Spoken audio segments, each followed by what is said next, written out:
I think that's everyone out of the waiting room for now, so we'll get started so we don't fall behind in times. Good morning, everyone, and welcome to our fourth event in our series of Scotland's Community Heritage Conversations. My name is Cara, and on behalf of the organising committee, I want to say a huge thank you to all of you who have signed up to attend today. I'll start off by saying that we are joined by our BSL interpreters, Greg Colquhoun and Lisa Humphreys, and if you would like BSL interpretation throughout the event, then simply click on the interpreter and select PIN, and this will keep them visible at all times. This facility will also give you a movable bar at the right of the presentation on screen that allows you to alter the visible screen size to make the interpreter more visible if required. Further instructions are in the chat bar, and do just shout for help if you need it. A huge thank you to Historic Environment Scotland for funding this directly. So it's March, spring is definitely in the air, the sun was definitely shining on Leith yesterday, and we had news of progress being made with our current situation, so there's potentially a little bit of hope on the horizon. But for now, we're still here in our Zoom room, and today we're looking at health, heritage health and well-being. And for those of you who haven't been able to make our previous 3 events, but a regular community conference, we're so happy that you are joining us here again today. And for those of you who are about to experience this event for the first time, I want to welcome you and hope that you enjoy it as much as we do. This event is brought to you by a partnership of heritage organisations, Archaeology Scotland, Chartered Institute for Archaeologists, Council for Scottish Archives, the Community Heritage Alliance, Historic Environment Scotland and Northlight Heritage. But really what makes this event unique is that it's a platform for you to share your stories of your projects and your heritage. And as you will notice, this event has gone digital for now, but this has allowed us to expand beyond our traditional one weekend event. And our next event will take place on Saturday, the 8th of May.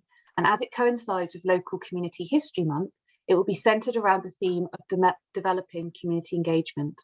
So if you have a project or story to tell, please do get in touch with the team, because we really want your help to shape this event. So I'm just going to run through a few housekeeping rules. We are in Zoom meeting format, which will hopefully enable you to participate fully in the chat and discussion. Please do keep your mics and cameras off unless you are speaking, so we can hopefully ensure that we have a smooth running order throughout the day. We're trying a few new things today, so bear with us. And one of the main changes is that we're going to have multiple chairs throughout the event. We're going to be doing some live polling to ask you your thoughts on how we should go forward with the event. And at the break, we will also have chat rooms open. So if you would like to catch up with someone or just have a general chat with a like-minded soul, you can take advantage of that. After each talk, we're going to have a live question and answer session. You can use the chat box or chat bar to pose your questions or comments, which will be picked up by my conference colleagues. Please start your question with a Q so we can easily identify that it is a question to be asked. And towards the end of the event, we will have time for a wider discussion, which again, you can take part in by posing a question or a point of discussion in the chat bar. If you'd like to speak in the discussion, to ask your question or to give your point directly, let us know and we can bring you back onto the digital stage, so to speak. You can find the chat box at the bottom of your Zoom screens. Today is being recorded, so please note that if you contribute to the discussion, either in the open session or via the chat bar, it will be shared and publicly available in the future. Get in touch if you have any questions about this, or if you've contributed and have a change of heart after the event. I know I don't need to say this, but please be kind and respectful when you're asking your questions or taking part in the discussion. We really want to make sure that the lovely, friendly and inclusive nature of the event continues online. We're tweeting, so our event hashtag is #CelebrateSCHC, so please do tweet away. And I think that's everything for now, so let's get started. Fingers and toes crossed that it's all going to go well today. So first up, our first talk, we're going to hear from Katie Buckley, who is Operations Manager for Waterloo Uncovered, which combines archaeology with a support programme for veterans and military community. So over to you, Katie. Hello, bear with me 2 seconds. Let me just get my screen up. Thank you for introducing me. Let me see if I can hit full screen. This all goes horribly wrong. My apologies. I've not done a presentation for 3 months. So yeah, hello. I'm Katie, and I look after all of our veteran support programs at Waterloo Uncovered. I'm not going to go too much into our charity because you can head to our website and find out loads. But traditionally, we run a 12-month veteran and serving military personnel support program, otherwise known as the VSMP program. The centrepiece of which is a 2-week excavation on the battlefield of Waterloo. This is topped and tailed by wellbeing support and other activities. So due to COVID, we were unable to head out to Belgium last year, and again this year, unfortunately, but we couldn't conduct any of the traditional elements of our programme or even get people together. So instead, we took the whole thing virtual. So back in last March, following the interviews for our 2020 cohort, it was decided that we weren't going to go to Belgium for obvious reasons. But we'd already selected everyone. So that meant we wanted to offer them something to do and give them something to focus on with a clear structure and inbuilt wellbeing support. So from this slide, you can see the timeline that we worked to. Again, we tried to keep it with a really clean structure, and I'm pleased to say we managed to keep quite a lot of people engaged for pretty much 12 months, actually. So by shifting our program initially to an online 12-week course, we were able to keep in contact with 26 UK VSMP, 2 Dutch VSMP and 2 US VSMP. This program was not just 12 weeks of content, it's been complemented by a load of wellbeing support, and we did some measurements, and we had quite a lot of recording points in there as well. Oh, I don't think that's changed that slide. There we go. So as already mentioned, we wanted to keep our kind of Waterloo Uncovered ethos and support our chosen 2020 cohort in the following areas. So we've got these 5 pillars that we work on. So recovery, physical and mental, health and well-being, transition to civilian life, education, employment and vocation. Our other key aims were to reduce social isolation and increased distraction over a time period where everyone was feeling out of sorts. So due to the nature of lockdown, version 1, and not knowing how long it was going to last, we decided that 12 weeks or 3 months would be around the optimum time to run the programme. The whole programme was run in Google Classrooms, and each VSMP had their own Waterloo Uncovered account, so communication and access were as seamless as possible. So what did the virtual programme actually look like? On this slide, you can see some of the programme's achievements, but the virtual programme was constructed in a really methodical manner. Educational archaeological content was used to build up to community test pitting and set within a virtual team environment. This content is useful for VSMP for continuing their journey with us in 2021 and developing their archaeological skill set. Wellbeing support was embedded throughout the 12-week programme, with our wellbeing support team on hand when required. This was carried out by emails to all participants every Friday, and wellbeing office hours being made available on a Monday. Participants' wellbeing was assessed using a combination of 2 mechanisms, so goal setting and the Warwick-Edinburgh Mental Wellbeing Scale. And tailored content was produced and managed by our comms team in collaboration with our partner organisations, so specifically LP Archaeology and the University of Glasgow. Its main aims were getting to grips with archaeology remotely, the history of Waterloo, and our work as a charity. We also partnered with the British Museum, Royal Leeds Armouries and Wessex Archaeology to produce bespoke content and virtual museum trips, which were pretty cool. Archaeological supervisors also headed up virtual trench teams to offer more educational support as part of interactive group activities, foster community and replicate the experience that VSMP would have had out on site in Belgium. And finally, by working with the University of Utrecht, our VSMP were eligible for an ECTS credit on completion of the Battlefields Uncovered course, which ran in parallel to our virtual programme in 2020. Content was similar, but included wider seminars and more archaeological theory. So how did we manage to pull off an actual archaeological element in practice? First of all, I didn't do this alone. We worked closely with our participants and our archaeological supervisors, as well as our welfare team, to ensure everyone was ready to go and everyone knew what the activity was and how it would unfold on the day. So throughout the 12 weeks, VSMP had been learning skills that would enable them to conduct a test pit and or conduct a desk-based assessment.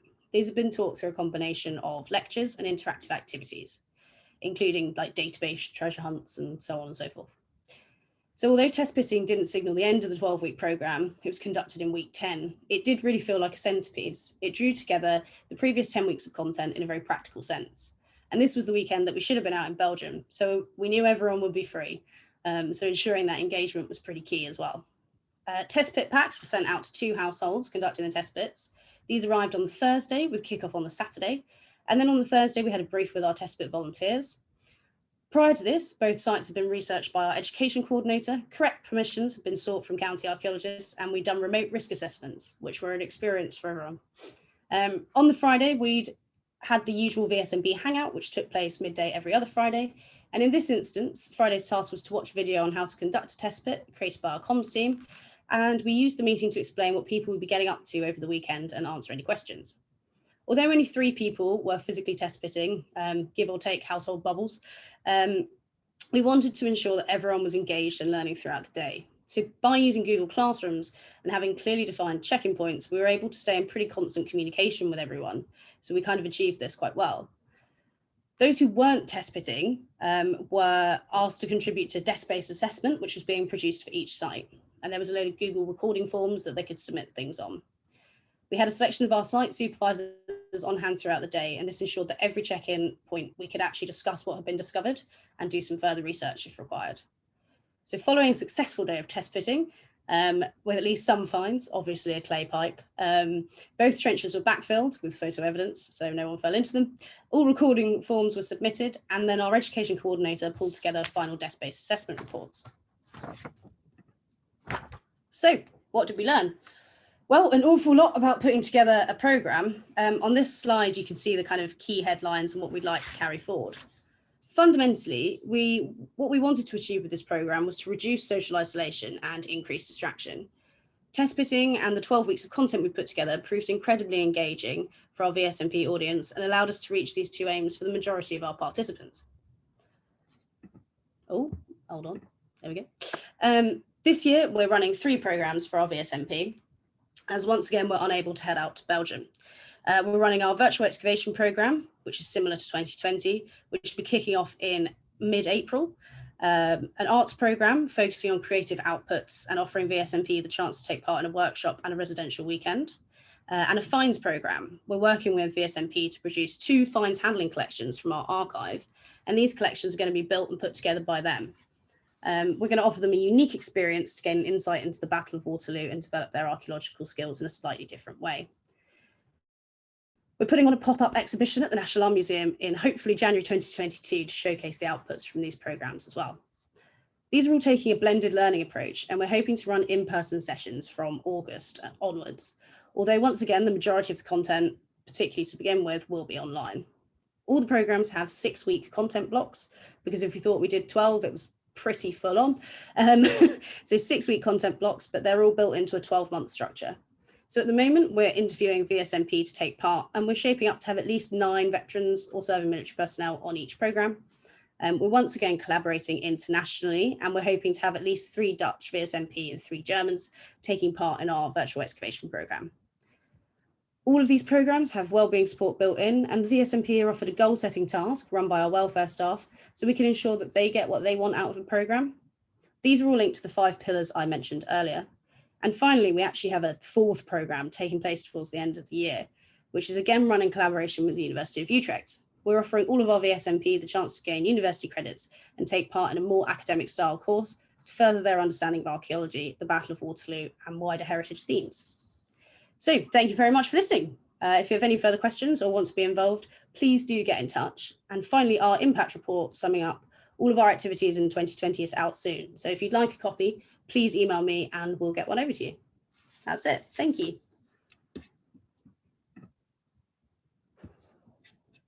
Hopefully that stopped screen sharing. I don't know, maybe not. Thank you very much, Katie. That was great for the presentation. Thank you very much. So my name is Rosie Wiley. I'm part of Historic Environment Scotland as their Communities Engagement Manager. I'm part of the Heritage Conversations Committee, and I'm going to be facilitating the question and answer session and the discussions today. And I'm delighted to be part of this conversation with over 60 people. Just a little bit of quick housekeeping in terms of the question and answers. So following all speakers, as I say, there'll be a general discussion. So if you would like to ask a question or share your thoughts, please type it into the chat function, as some of you have been doing, with a queue beforehand. And if you would like to share it yourself, it would be helpful if you could add Q, will read out. I will then invite you to unmute your mic and you can be part of the conversation yourself. So we do have a question from Ruth Ann Baxter. She's having some problems in terms of her audio on her device, so I'm going to read out the question on her behalf. So Ruth Ann would like to know, did you find the Eden-Warwick scale suited your needs for this project? Yeah, I mean, there's a lot of measurement tools out there. We've traditionally used Warwick Edinburgh for, I think, 5 years now, and it's one of the things that's quite easy to do on site and have clear markers where you do it. So you do 3 over the duration of the program. So you do 1 when they're first onboarded, 1 at the start and 1 at the end. And yeah, usually it does seem to work quite well. There are so many measurement tools out there, we could make it a hell of a lot bigger. But for consistency, it's not a bad one, would recommend. Okay, thank you very much. So the next question is from Nick Welsh. Nick, would you like to unmute yourself and read out your question? Hi, I was just wondering what criteria you use to select the participants. You said you interview them. I wondered what process you use. So we're doing that at the moment, and at the moment what we tend to do is go out to referral organisations, so other military charities, regimental associations, stuff like that, and we ask them essentially to put forward 1 or 2 people who we could then interview. Our interview process is, it's not massively intense, but it is part of our 12-month kind of time frame, because potential participants have to get themselves online for an interview. They have to go through a 40-ish minute interview with usually myself or our CEO and one of our wellbeing team. And it's, the criteria is essentially you're a veteran or you're serving. And we take them through, you know, a series of questions, but it's quite light touch, but it's just a bit of due diligence really. So if we get people from, you know, like Not Forgotten Association or Blesma, etc., usually there's like a caseworker and stuff like that. So we tend to keep in contact with those individuals. Because we're not clinical, we're well-being, so it's good to have that infrastructure around it. Yeah. Thank you. All right. Okay, thank you, Katie. I have a question. What would you say that the biggest challenges were in terms of adapting to digital? Because it sounds like you very quickly mobilised into that digital landscape. So I guess lessons learned. Yeah, I mean, lessons learned. We quite luckily migrated everything to G Suite in December 2019. And that meant that we were in a position from a tech point of view as an organisation to kind of jump on to Google Classrooms and do all of that. The biggest struggle would be actually getting, I don't know, some members of our organisation digital, but our veterans onboarded with that, because it was at a time where stuff wasn't on Zoom. We were like, we're going to use Google Hangouts because we need to do this. And it was simple. It was simple for us to set up, but setting up individuals and talking them through it and coaching them through it was a lot bigger than we thought it was going to be. We also had 4 blind veterans. So from an accessibility point of view, that was something we'd never done before. So we spent a lot of time making everything we do in our Google Classrooms a lot more accessible. And we had a really great bunch of people, and one individual who was an absolute legend, who told me every single time he couldn't read a PDF. And, you know, we fed all that back in. So yeah, it was just getting everyone on board to begin with, and then it was okay. Well, that sounds really great. So do you think that there's been some long-term changes with some of your participants in terms of digital skills? And do you think there's an appetite, you know, this year, next year, that you'll still have a digital program even when we can return to physical? Yeah, definitely. So what I think we're going to do going forward, and this is what we're doing this year, is really blending the 2 together. So, you know, traditionally with our program, we would do 2 museum trips, probably to London. Everyone would have to get on a bus or a train or whatever and meet us at, say, the British Museum. And prior to that, they'd probably only spoken to like me and our welfare team. So going forward, if we're going to carry on using those virtual environments, because it's just a much more removed and chilled out way of meeting people, particularly with, you know, some of the conditions we deal with the individuals we take, you know, stress and anxiety, PTSD. A lot of that can be quite overwhelming, but because we've spent the last year online, people are very familiar with this. I think it's going to be a lot harder getting people to a museum next year, but you know, we'll definitely carry that on going forward. So it's a lot friendlier, I think. Well, that sounds great. So we have another question from Ela McQueen, who's a fellow committee member from Archaeology Scotland. Oh, you're on mute. Classic error there. Thanks, Katie. That was really brilliant. I'm just interested to know how the project's funded and who your sort of key supporters are and who your key partnerships are. So our partner organisations are University of Glasgow, LP Archaeology, Ghent, Utrecht, and our headline sponsor is Annington. But the majority of our projects funded at the moment are from the Armed Forces Covenant Trust. So the arts programme and the fines programme are fully funded from them. And then our excavation programme, traditionally we raise funds for and get grants in. So it's a bit of a mixed bag. The Armed Forces Covenant Trust has been very kind to us. So that's looking all right for the next 2 years, which is good. That's brilliant. Yeah, so it's quite a sustainable project then. Yeah, so particularly the ones that we're planning and doing now, a lot of the work we're doing specifically with the fines program is also legacy. So, you know, building that into it as well. So yeah, they're in just about good, Nick. Ask me again in 2 years' time. Yeah. We'll have you back to another conversation in 2 years' time. So I think it looks like we've got time for one more quick question. There isn't any coming through the chat from the group, so I have a quick one. Can you give us any examples or any themes of long-term impacts for participants where the programme's contributed to new directions, perhaps, for people? Yeah, definitely. So one of our main aims is education, and I've been with the charity 2 years now, but in that time we've had 3 people go on and do archaeology degrees. So it's from an educational aspect, I think archaeology is something that particularly veterans haven't necessarily thought about before. And that kind of heritage industry and area, yeah, we've had a couple of people do undergrad degrees. We've had several people retrain. Everyone loves metal detecting. You honestly can't stop them. It's ridiculous. And the other thing that's really great is kind of the community side of it. So the fact that we didn't actually meet anyone from the 2020 cohort in real life is very odd for us. But from that, 3 of them have gone on, because they live close together, have gone on to actually see each other, meet each other and do some activities completely outside of what we do. So I think the community and relationship building thing is a really nice legacy as well.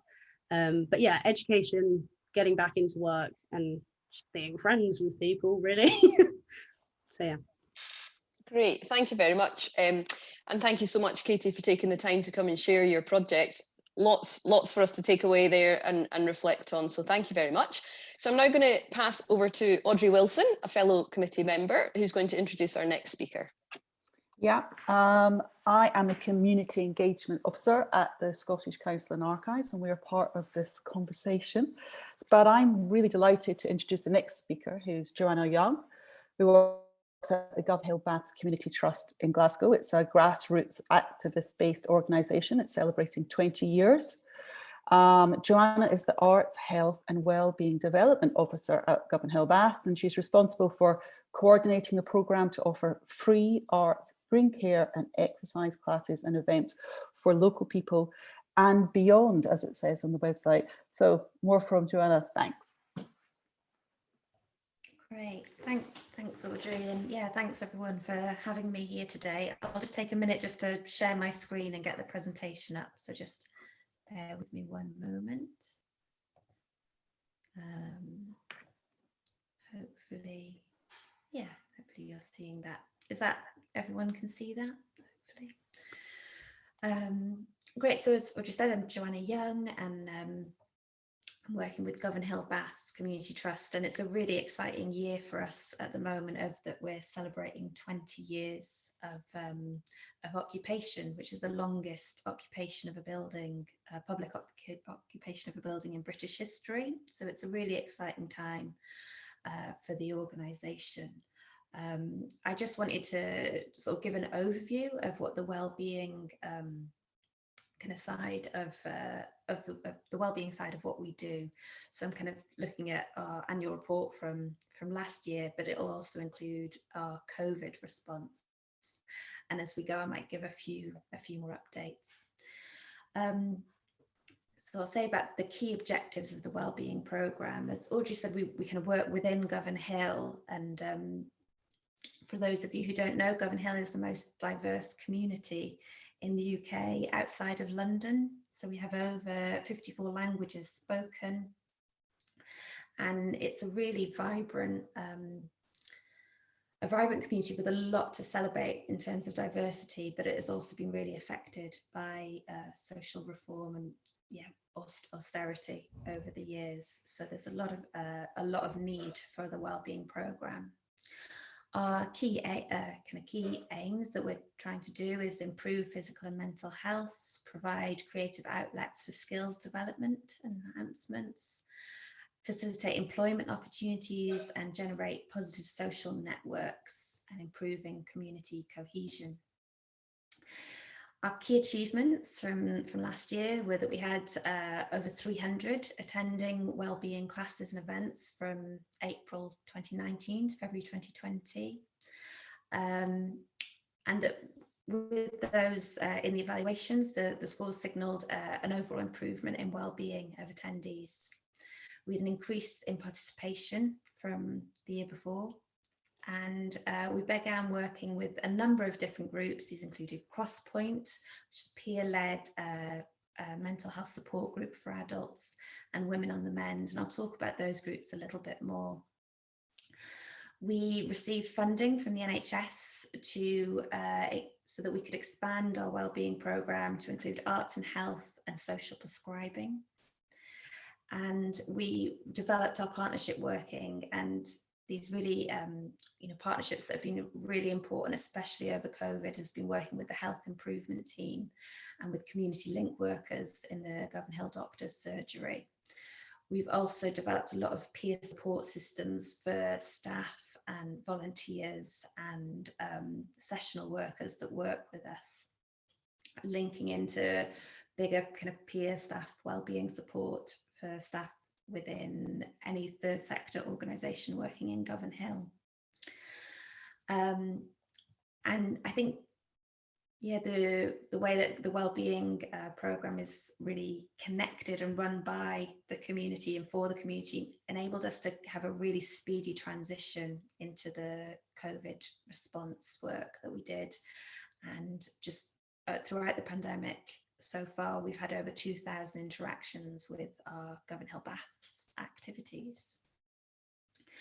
So just to think about how we define and approach wellbeing within the organisation, I won't read out all these quotes, I'll let you have a look at those for yourselves, but just to say that we take a really holistic approach to wellbeing.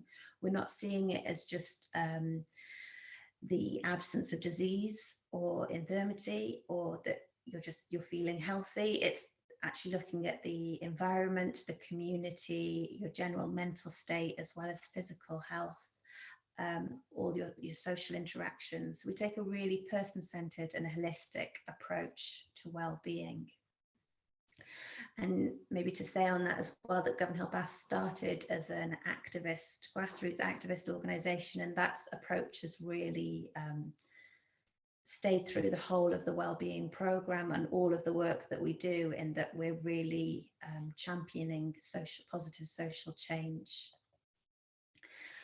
Just to say a bit about our methods of evaluating. We've got a really robust evaluation system. We take a lot of baseline before informations and after that enable us to analyse all of our activities, and that all of our programmes are incredibly responsive to the needs of the community. So it's not, our approach isn't about us coming in and saying what we think wellbeing activities should be. It's very much about listening and responding to the needs of the community. Joanna, sorry, Yeah. this is Cara. I just wondered if you could speak up a little bit so we can hear your marvellous paper. Would that be okay? Ah, sorry. Yes, yeah. Is that okay? Just because it's so yeah. fantastic. We want to make sure everyone hears it. No problem. Sorry, my No, volume no. was down a little, so I don't know if that. I'll just turn myself. No. Thank you so much. Okay. Sorry. So just to say about the clubs and activities that we delivered last year, we have cast-offs, which is a knitting group. The average age of, I think, participants of that group is 85. So we've got about 24 participants that do knitting and chatting. And at the moment, we're doing an oral history project with that group that are making up a time capsule that is going to go in the building for the redevelopment, so for the when the construction work starts, we're starting putting a time capsule in, but we're working with Wellbeing and the Heritage and Archive Department to create these oral histories. We've got pottery for both beginners and improvers, yoga, drawing, chess, Tai Chi, archery, fishing, sew-and-sews, which is a craft group, Women on the Mend, again a sewing group, and Crosspoint. We've actually got more things that have been added since there, which is including walking, foraging, dance, and singing as well. So a very wide range of activities. And as I said, it's run by the community for the community. 5 of our activities and clubs are run by volunteers, and most of these activities and clubs started by someone in the community getting in touch and saying, oh, I teach yoga, or I teach Tai Chi, or I'd really like to take part in fishing. And then we try our best to make that happen with the community. So let's move on to the next slide. So just to talk a bit about Crosspoint, and that links into our community participatory budgeting scheme that is part of our fund, which is from investing in communities. We're really using our funding that we get to respond to needs. So Crosspoint came into Govan Hill Baths one day. They were asking when the swimming pool will be open, which will hopefully be within the next 2 years. Construction work has officially started now for the renovation of the baths. So they were just coming in to see when they started. They told us a bit about their group, that there was around 20 participants that had got together. Many of the group suffer from quite severe social isolation. Many of the group have struggled with homelessness and addiction. And they were meeting to just have some friendship, some interaction, but they were really looking for some support in what activities they could do with the group, and maybe some, funding. At the moment, they were funding themselves from all donating 50p a week, which paid for their space in the community hall and some tea and biscuits. So since then, we've been able to offer some funding. We've had guest tutors go in. So the group have done dance, they've done growing and gardening, they've done banner making and craft work. And this has all been activities that the group themselves have chosen. And we've also been doing a lot of mentoring and capacity building for the 2 leaders of the group. We were able to set up a WhatsApp group, and all of that group have now had devices and data. So whether it's phone, iPad or laptop, and a data package so that they could take part in online activities. This just lists a lot of our partnerships that we work in. So Govan Hill is a really vibrant place for many third sector organisations, and we work with a mixture of arts organisations, statutory organisations, and grassroots social enterprises, as well as third sector organisations. So I won't read out the whole list, but I'm happy to talk more about our partnerships if anyone's got questions.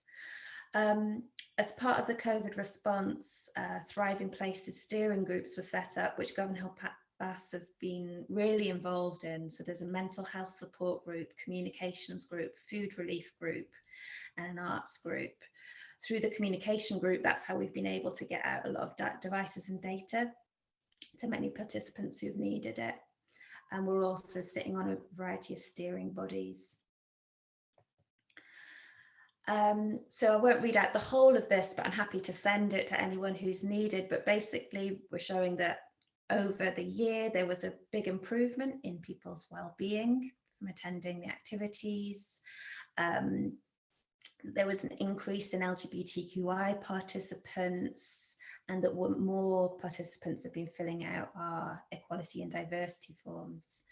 There was also an increase in participants who identify as unemployed, and an increase of participants from people just outside of the Govan Hill area taking part.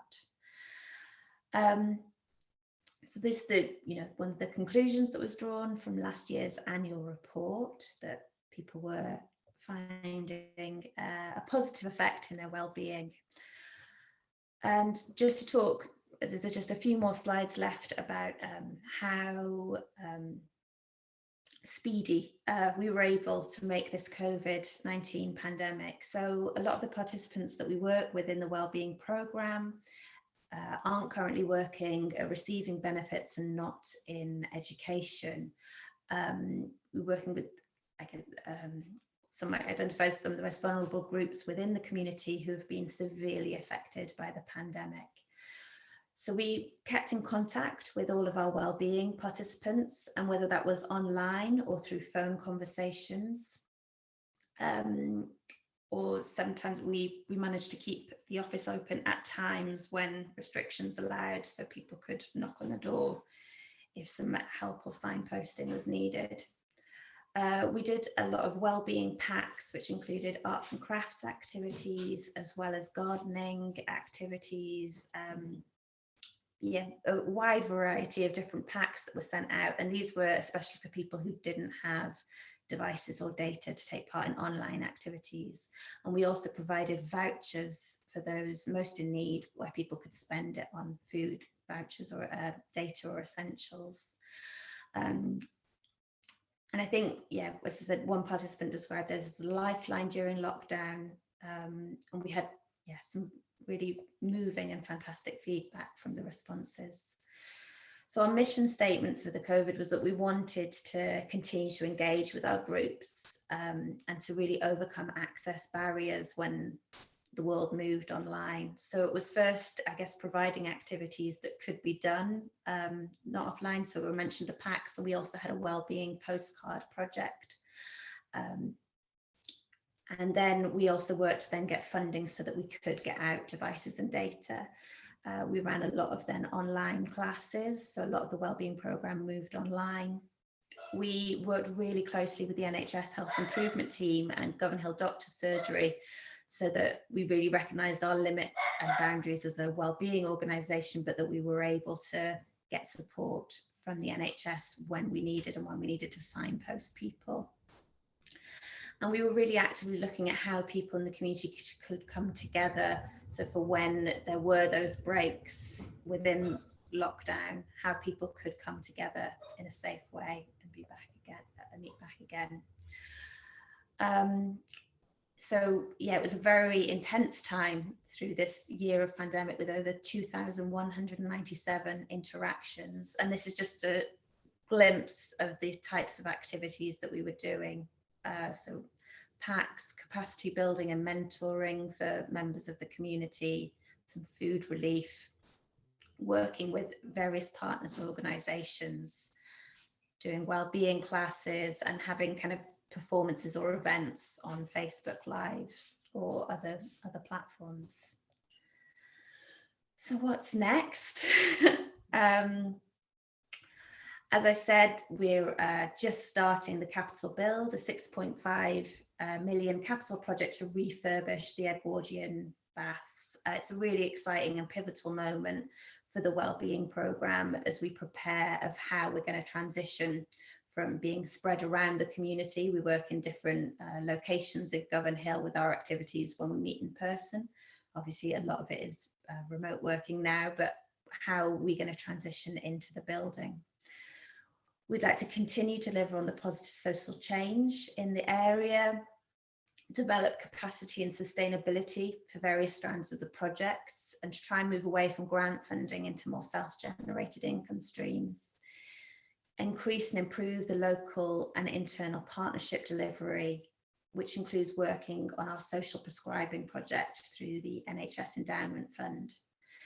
And we'd like to co-design a comprehensive arts, health and wellbeing programme with the community in order to transition into the Wellbeing Centre. And I'll just leave this last slide up for a little while, which can say a little bit of what participants have said throughout that year. And I'm happy to answer any questions you might have. I'll just go back so I can see people on Zoom. That is great. Thank you very much, Joanna. Another very fascinating and informative talk. And I'm pleased to say we've got lots of questions coming through to you. So it would seem that Neil Gregory and Audrey Wilson, great minds think alike, and both have a very similar question. So I'll ask Neil Gregory to please unmute and ask his question.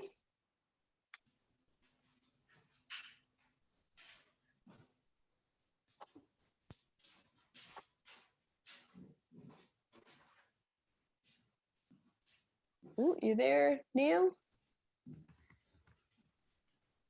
I'm not sure if Neil is there, so I'll ask the question on his behalf. So they're both interested to know if you have anything planned for COP26 at the end of the year in November. Yes, we do. We're so as part of Gavin Hill Baths, we have Rags to Riches, which is a social enterprise organisation that works with upcycling and recycling. And as part of that, they've started an organisation called the Up Hub, which is all about,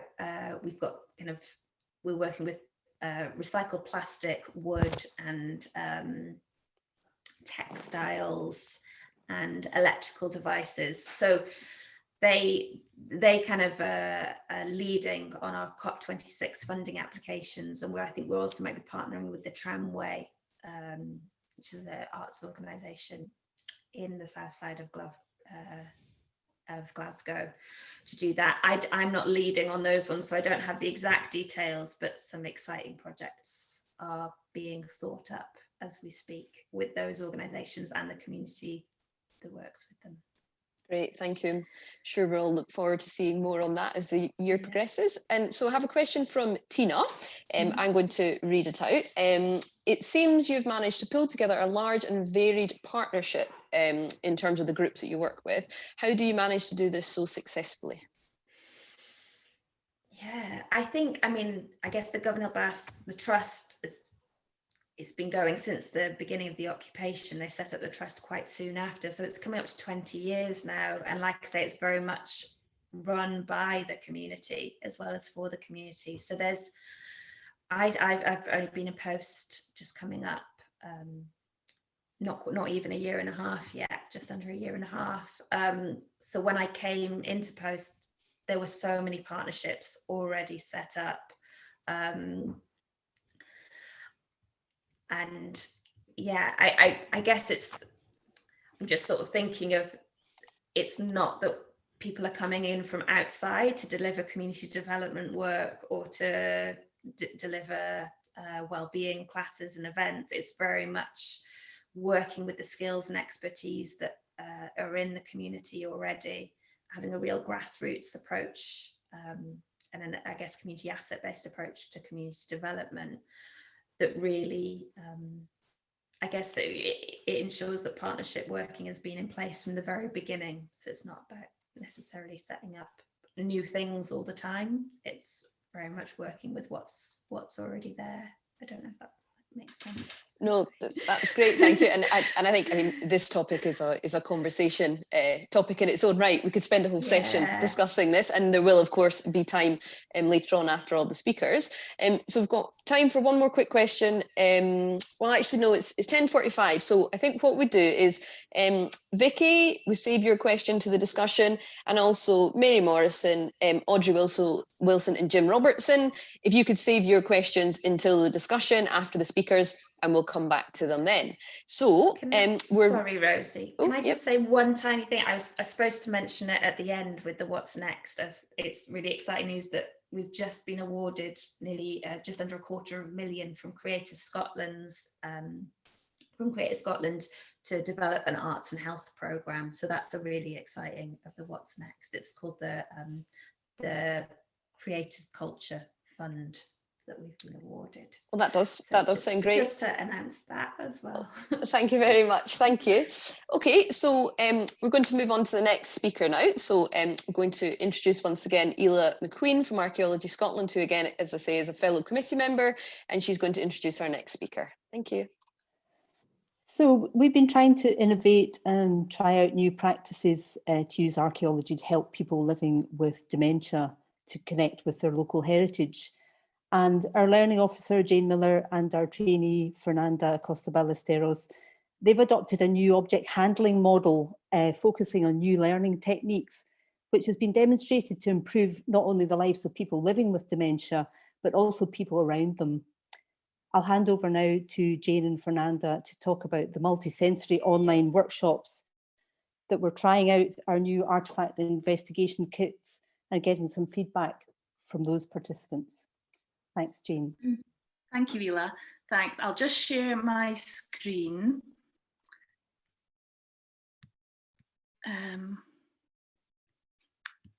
Okay, and hopefully you can all see that. If not, please just shout. So my name's Jane. I'm Learning Officer with Archaeology Scotland, and I'm here today with my colleague Fernanda. And as Ela says, we're going to chat about this very new piece of work. So we've just heard about some fantastic, well-established projects. This is very new. We're at the very beginning of this, a project working with people living with dementia. So last summer, we received funding from Falkirk Health and Social Care Partnership to produce 2 loan boxes for people living with dementia, their families and carers living in the Falkirk area. We already have a series of artefact investigation kits that you can see in this picture here, and they're used extensively by schools and at events. So we're really pleased to be able to extend this service and develop it for a new audience. But obviously we're not experts in dementia, so as everyone else has talked about this morning, partnerships are key. So I got in touch with Alzheimer's Scotland and they were fantastic. They ran training sessions for all of our staff. They were there to support us and offer general advice, so they were so helpful. Thinking about the approach that we were going to take, I've worked in museum education for many, many years, and obviously reminiscence boxes have been around for decades, and Falkirk Community Trust actually have a fantastic series of different themed reminiscence boxes that different groups can borrow. So a lot of the local homes borrow them to use with their older residents. So we didn't want to just duplicate this, that already existed. So we had a look at different approaches. I've always been interested in how art galleries work with people living with dementia. So they use quite an open-ended approach to activities, so interpreting paintings, storytelling, activities where there's no right or wrong answer. There's no pressure to remember things, but instead people are sort of learning together and creating together. So it takes the pressure off participants. We were also influenced by Tunbridge Wells Museum and Canterbury Christ Church University have produced a toolkit about working with people with dementia. And it has a focus on the power of objects and object handling, and also about new learning. So rather than trying to remember what we have known, actually work together to learn new things and respond creatively. So we took a slightly different approach because we felt this worked very well with archaeology. So we produced one box to start off with, just to see how it went.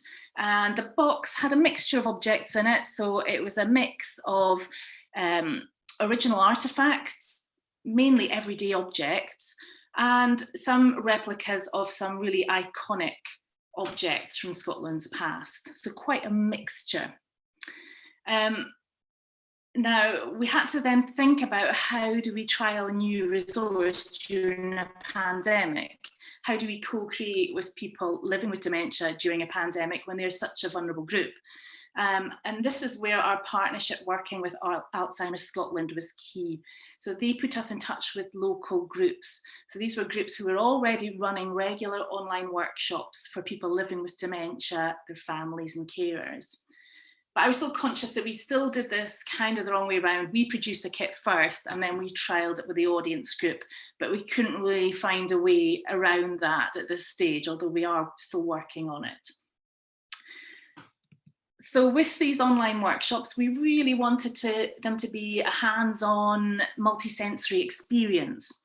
So we sent all the participants a wee pack in the post. And I'll show you what was inside those wee packs. So it was a multi-sensory pack. Each participant got a little pebble that was natural on one side, polished on the other, some really stinky raw sheep's fleece, another piece of fleece which had been carded, cleaned and carded, a piece of modelling clay, and a little 3 Men's Morris game that I'd drawn onto felt, and there was little glass counters. So these all tied in with objects in the kit itself. So these were all packaged up into fines bags and very clearly labelled. So when it came to running the workshop, we could just say to participants, now take out bag number 3 or take out bag number 4. And it made it really easy for them to follow the instructions I was giving them during the online workshop. And I know it's a horrific amount of plastic that we use, but again, that's something we need to think about going forward. So the 4 bags would go into the little cotton bag, which was then popped in an envelope and posted out to all the participants. And these just cost about, I think it's around about £4 each to send out, to produce and send out. So it wasn't an expensive thing to do, but did make a huge difference. So the groups that we worked with, like say Alzheimer's Scotland, put us in touch with the groups and the group organisers. So there were 3 dementia cafe groups and 1 brain gym group. In total, we worked with about 40 participants over the course of, I think it was 2 weeks. We did the workshops over 2 weeks. And this was really to get an idea of how the audience engaged with the objects, if they did. So as I said before, objects were a mixture of real and replica artifacts. So one of my favourite objects is this polished stone axe head. So I was able to show them the real thing, and they had their little pebble in their pack, which they could also touch as well.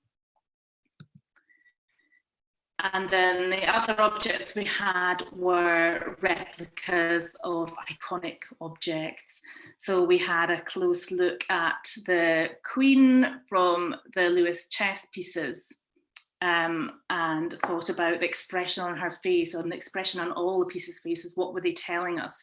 And we ended up having lots of discussions about people who'd been on holiday to Lewis, people who'd been on holiday to Norway and seen similar carving in some of the churches. So some great discussions came out of it. And we talked about how the Lewis chess pieces had inspired other people to create other projects. So the other example we used was this one. So Knock in the Knock was inspired by the Lewis chess pieces. So, you know, people remembered that as well. So we had a wee chat. So we did dip into reminiscence sometimes. So the activities we delivered during the online workshop, some of the activities were hands-on, but some were online. So the online activities we did, one of them was just an introduction to archaeology. So to get people to think about how archaeologists look at objects, what objects can tell us about the people who left them behind. So a really quick game that we do with schools, and usually we do it in person with schools with real live rubbish.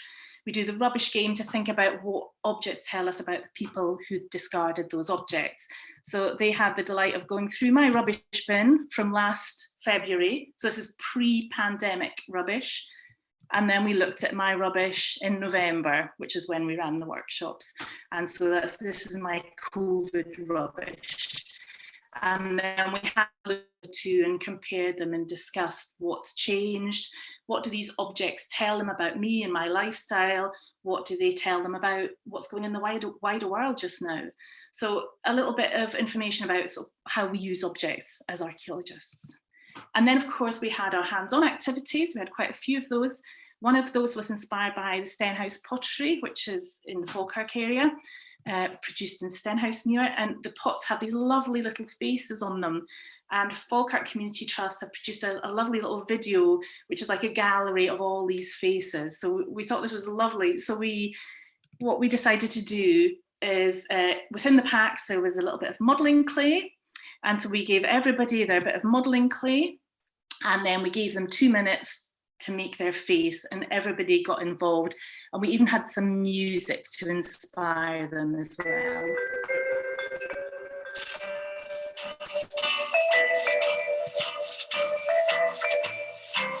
So at the end, everybody shared their little faces that they'd made, and you know, it was great fun, all good fun.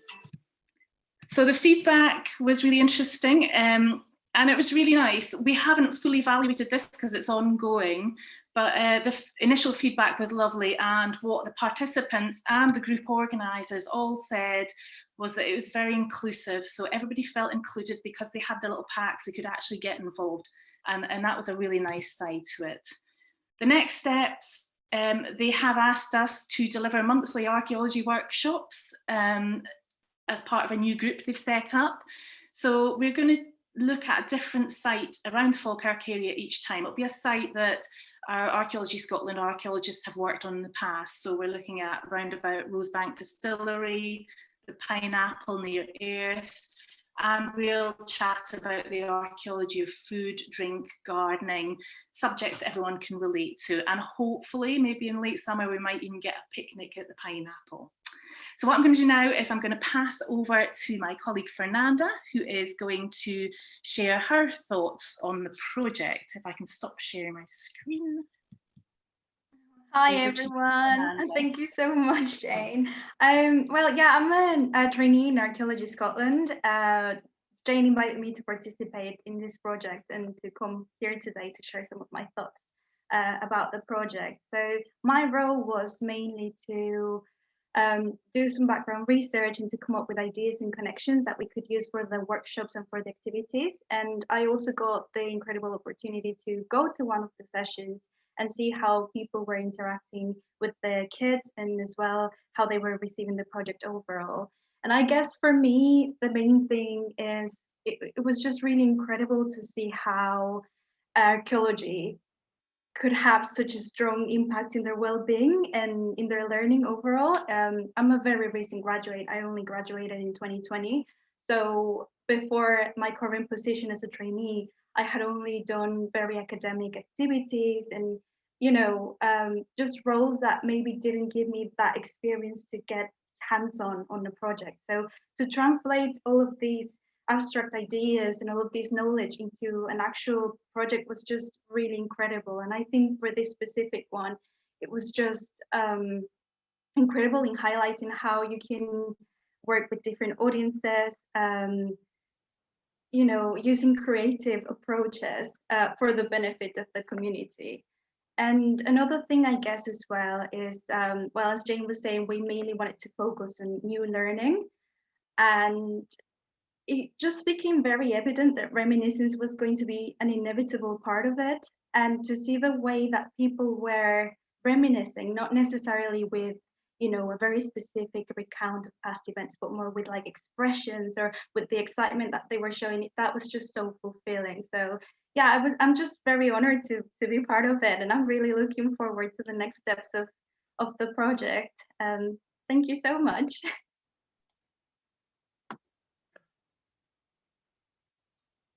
That's great. Thank you very much, Jane and Fernanda. I will just start my camera. Apologies for that. So we've got some questions actually here. One from Tessa Till, who's part of Archaeology Scotland, is part of the committee as well, and is the tech whiz that brings this event together for us. So is currently busy doing that. So I'm going to read out the question on Tessa's behalf. So she's wondering if you think this project might be rolled out in other areas, you know, or is this something that might be introduced to Alzheimer's Scotland, maybe for a larger rollout in the future? I don't see why not. I mean, it's all funding dependent, but the model seems to work. You know, we related the objects, so we would show on the map of Falkirk where objects like the kind of generic, you know, the stone axes had been found. So we linked it directly to that place, but the model could be rolled out anywhere. And certainly with the online workshops, that worked really well because Alzheimer's Scotland had already done all the hard work. They had the people together, they had trained them or shown them how to use Zoom. So they were all really up for online workshops. So a lot of the hard work is already done. So I don't see why it couldn't be rolled out further. And it would be great to do it because it's a lovely thing to do. Yeah, absolutely. And I think perhaps it might come up in the discussion that there's some definite possibilities maybe for further partnerships within this group and such like. It'd be really interesting to explore that further. I have a question around about how you approach training. So how you select training to give knowledge and confidence to people when they're working, you know, working with people who live with specific conditions where they might not have that initial knowledge or experience. Yeah, and that's all about partnerships again. I think just getting to the experts in that field. And I mean, we were very lucky. Alzheimer's Scotland were fantastic and they offered us lots of free training. So we did that. At the minute, there's so much online training. I think Fernanda might have done a Future Learn online course, you know, so there is a lot out there. So it's that's one of the first things we did was sort of allocate our sort of look at what we needed training wise and then sort of find courses that were easily available, and it was all free at the minute, so it was fantastic. So I think it's just about partnering up with the experts, really, and sharing that knowledge. And do you get a sense at all that, you know, as we move forward in this landscape that we're in with the pandemic, and you're saying the courses are free, do you think that that might change next year in terms of access to funding, and that might impact on the project, or is it too early to have a sense for that? It might do. I can see one or two things already changing a little bit, and that's understandable. People have to, you know, to survive, people are going to have to start charging again. But I know Alzheimer's Scotland are very keen through their Dementia Friends programme to get as many people as possible aware of what dementia is and know how to work with people with dementia. So I would imagine that will still be available. Other courses, I think that will probably change. But yeah. Okay, so we've still got a couple of minutes. If anybody has any questions, if you want to put them in the chat or raise your hand. I'm interested in terms of the intergenerational work. Is that something that you think there could be more of that brought in terms of younger audience working with the participants? Yeah, definitely. We had originally thought about, when we were thinking about applying for this funding, it was originally a completely intergenerational project. We were going to get a local school to work with us and work with people living with dementia. But of course, then the pandemic struck, so that made that quite difficult. There is an intergenerational element in that the carers and family members who are with the people living with dementia when we run the workshops are there and are very much involved, so we are all sort of working together and learning together. So that was a really nice element to it, that it was a really mixed audience, very mixed. Okay, great. So thank you very much, Jane and Fernanda. And as I said, there'll be the group discussion after the break later on. So if any questions or comments or anything like that come to you, then please save those for Jane and Fernanda for the general discussion. So that takes us on to the tea break now. So time to go off and grab a drink or have a rest from the screen if you like. Before we start the break though, and we have just had a little update with the 1 minute mayhem that we have later on in the programme.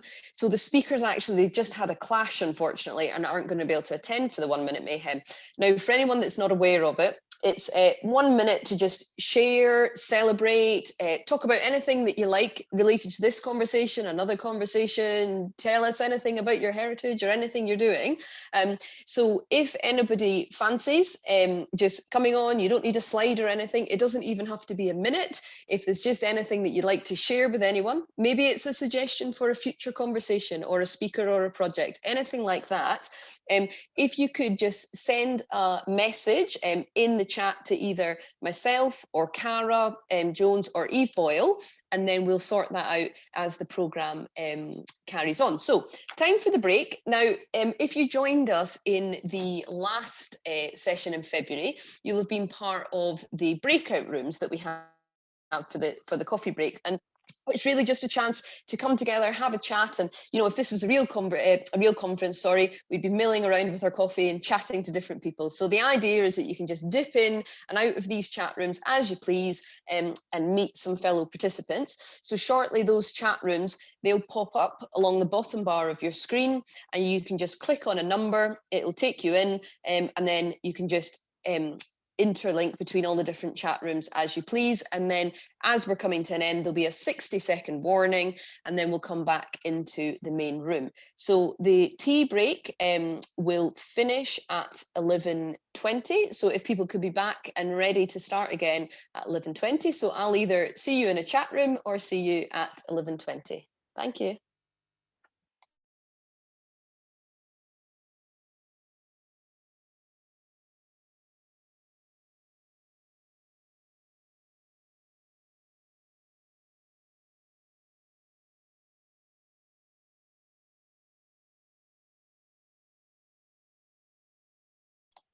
So just to say, because I'm not sure if everyone's screens look slightly different.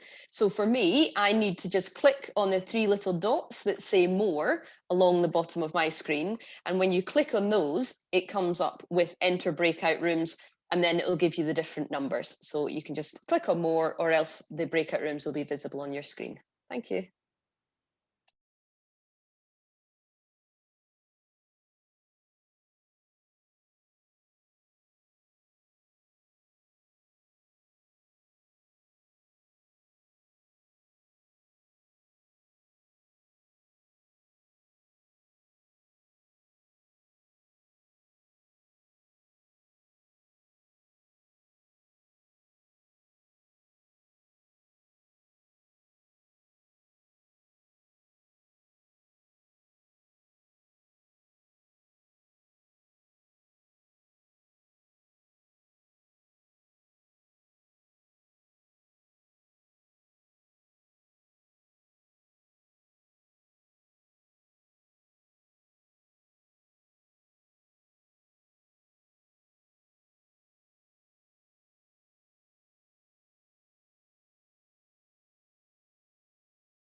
Hi everybody, welcome back.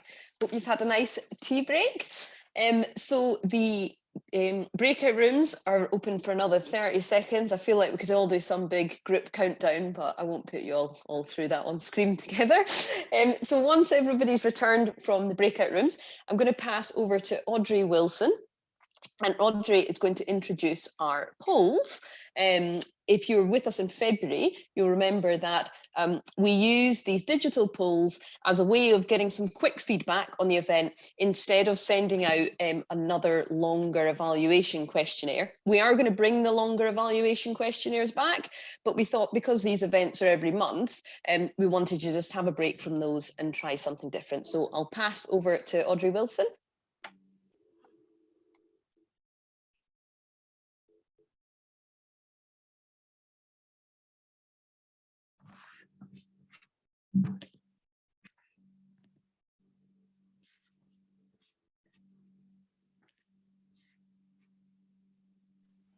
Hi, Rosie. I've just got a message from Audrey. Her Zoom has gone down, so keep going and we'll come back to the polls when we can. Right. Okay then. Okay. Good suggestion. So we'll come back to that. So I think we'll just go straight on to our next speaker then. So I'd like to introduce Fernanda. You've already heard from Fernanda. Fernanda Acosta Ballesteros, and she is part of Archaeology Scotland and is going to introduce our next speaker. Yeah, thank you so much, Rosie. Well as being a trainee in Archaeology Scotland, I'm also part of the Community Heritage Committee. And I am delighted to have here with us Vicky Mohideen, Project Development Officer for the Emerging Futures Life in the Time of a Pandemic project. Amina, the Muslim Women's Resource Centre in Glasgow. Vicky is also a freelance creative producer and a creative well-being facilitator, currently partway through the Drama Therapy Master's Programme with Roehampton University. I hand over to you, Vicky. Thank you so much and welcome. Thank you, Fernanda. Hi, everyone. So I'm going to open up my PowerPoint in just a second, but as Fernanda said, I am a facilitator. I am not a PowerPoint maker, so mine may not be slick. But also, I would love it, and this is absolutely not an obligation. Before I take over the screen with my PowerPoint, I would love to see some faces. If everyone would just like to turn on their camera just for like 5 seconds so that I can see who I'm speaking to. Oh, it's so nice. Ah, lovely. Thank you so much. I wasn't sure if people are like in their pajamas or naked or, you know, what's going on. It's all welcome. That's very much drama therapy phrase. Thank you so much for doing that. That just gives me just this little bit of connection. So I'm going to share my screen now so you can go back to closing your camera or leaving it on, whichever you prefer. Here we are. And I will go full screen. There we go. Boom. There we are. Beautiful. Now, I'm hoping that the only tech question that I have is whether I need to do anything else to share the sound as well as the screen, because there is some sound in this presentation. In fact, advanced and computer audio. Vicky, it's Tessa here. Yeah. So when you share your screen, there is an option to say share audio just at the bottom when you share screen. So if you have audio that needs to play in your presentation, yeah, there should just be a little. Oh, here we go. Share sound. I see. Yeah. Great. Boom. Okay. We did it. Thank you so much, Tessa. No problem. Okay, everyone. Thank you. Sorry for that slight stumbly beginning. So yeah, as Fernanda said, I'm working with Amina, the Muslim Women's Resource Centre at the moment, and I am a freelance creative producer, so I'm here for the duration of this project and we'll see what happens next. We are in the thick of it at the moment. We're very much, the whole project has been a sort of a crucial phase, I feel like, but we really are there at the moment. We are due to close the project at the end of April. And I'm going to speak more about the different phases of the project. But yeah, we're right in the thick of it at the moment. It's been a quick turnaround, and it has been truly a joyous work opportunity for myself. I'm really, really grateful to be a part of this project, and I'm really happy to have the opportunity to tell you about it. So Emerging Futures is the name of the fund that from the National Lottery Community Fund, the Emerging Futures Fund. So we're part of a whole network of projects around the UK that are looking towards the future that is emerging. And we, as an organisation, this project is a response to COVID-19 impact assessments that the organisation been running with women who participate in various arms of the organisation. We have a helpline where people call up experiencing like any kind of challenge you can imagine in your life. We have self-care workshops. We have a huge Violence Against Women and Girls programme, digital inclusion, English language learning. So there was a COVID-19 impact assessment that happened before I came on board the project, so I can't talk in detail about that, but I can say that this is what came out of it. There was an impact on women's resilience that was observed, and they were aware that there was a mark that was being imprinted on the psyche. I am, as Fernanda mentioned, halfway through a drama therapy master's. Drama therapy is a creative form of psychotherapy. And so what I brought to this project was those principles basically for the whole project, beginning, middle and end, which in drama therapy really is a form of holding, containment, bridging in, bridging out. So we came up with this little hashtag at the bottom of the screen here that you can see, which is narrate, create, elevate. Those describe the main public facing stages of this project. Sorry, if I move forward. Oh, I'm not, am I? Yes, there we go. You can tell I'm not a PowerPoint girl. I'm trying. So yes, the project was an opportunity for us to work with women who are Muslim or identify as women of colour, to come together to share their stories and also decide how they want to contribute to the national discourse on COVID-19, to go beyond the banana bread that we saw on billboards all around Scotland a year ago, and to really say in a clear voice that whilst we have all been battling the same storm of COVID-19, we have certainly not been in the same boat. The first set of workshops that we facilitated, everything has been delivered online via Zoom. The first workshops were a landing, they were a conversation, and they were an opportunity for people to come together before we even began to think about what this thing that we might create that could be in the public eye to share these voices. It's really important that in a private space we landed, we connected, and we shared. And what you're looking at just now is a timeline. We offered the participants the activity to create a timeline of their lockdown experience, and everybody came up with something a bit different. As I've mentioned, these workshops were a private space, they were not a public space, but I've been given consent to share some of the images that came out of it. And also I'm now about to play a snippet of some of the conversations. Now, for reasons of confidentiality, it's edited in such a way so that it's not clear who might be speaking. You'll only be able to pick up some words, and for the BSL interpreters, you'll only be able to interpret some words. This is just a flavour of what came out of the narrate section of our project. And I hope you can hear it.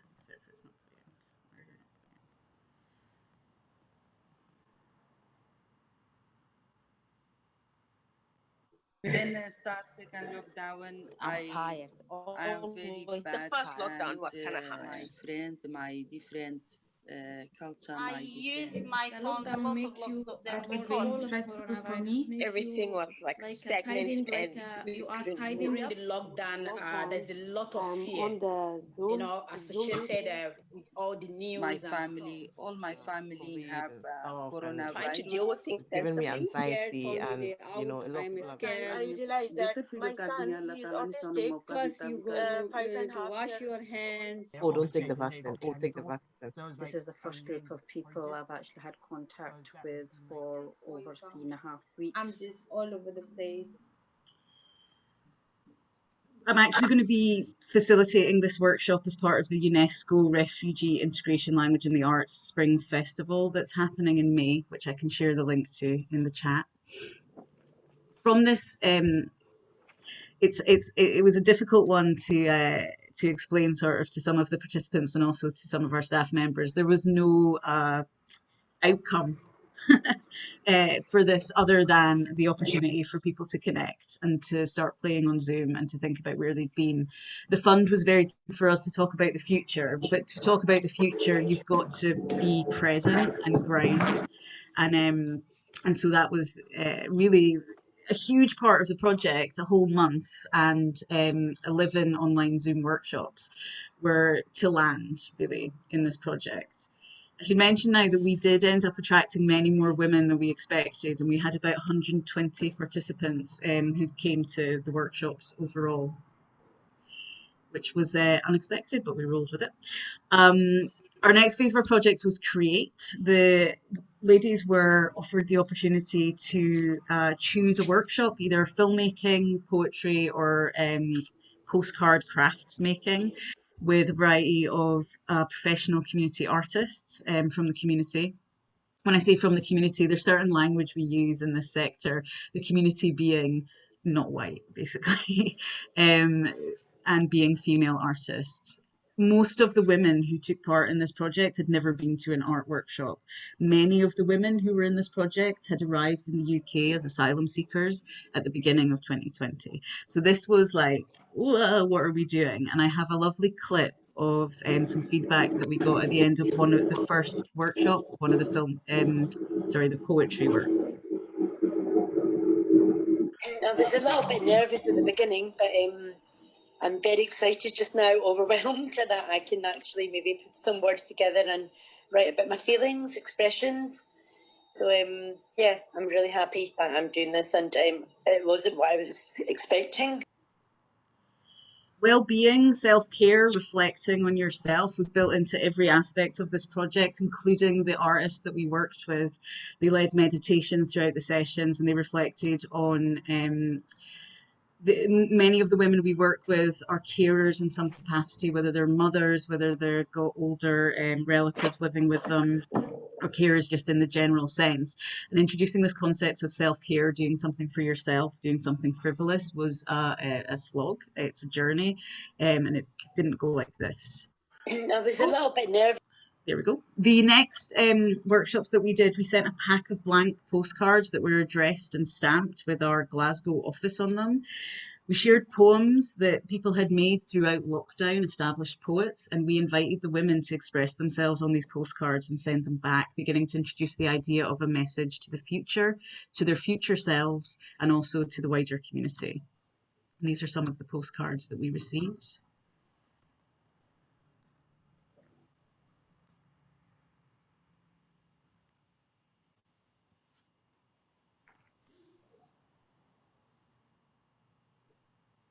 In the end, we received 50 postcards back. We've had an incredible engagement rate with this project, and when we get into the latter part of the project in April, I'll have much more in terms of numbers and measurable outputs. But the volume of postcards, my office manager would check into the office every so often and then meet me to give me postcards, and I was like, I can't believe how many of these we're getting. So they're really wonderful, and we've had them scanned. And it brings us to the next part of the project, which is the exhibition, what we're doing with all of these things that we've like gathered and put together, the films that we've made, the poems and everything that's come out of this project. This is a huge job. This was massive. And this was like, how am I going to put this together? I've been working with an organisation called Code Your Future, who train people in web coding. And it's great because they're people who go through their project, the graduates. For the graduates who are working on this project, this is their first paid job as web coders. So it was a really lovely thing. And but what ended up happening was I put so much effort and energy into the exhibition, which is going to launch on the 26th. Was realised that the women were just hanging and they were just waiting for this. So we started running weekly self-care workshops on a Wednesday afternoon. I'll be doing one this afternoon. And we've also been working with an integrative therapist who's been running very small process group mental health workshops since the beginning of February, and they run right up to the end of March. Because we have so many women involved in this project, we've had a maximum of 6 in each mental health workshop. So we've just had to do tons of mental health workshops. Yeah, so we've been trying to hold the participants, and sometimes you can become so output focused that you forget that actually, of course, the project doesn't finish until the website's done, but what's the difference if the participants are just sitting waiting for you? It's a very short teaser of the exhibition.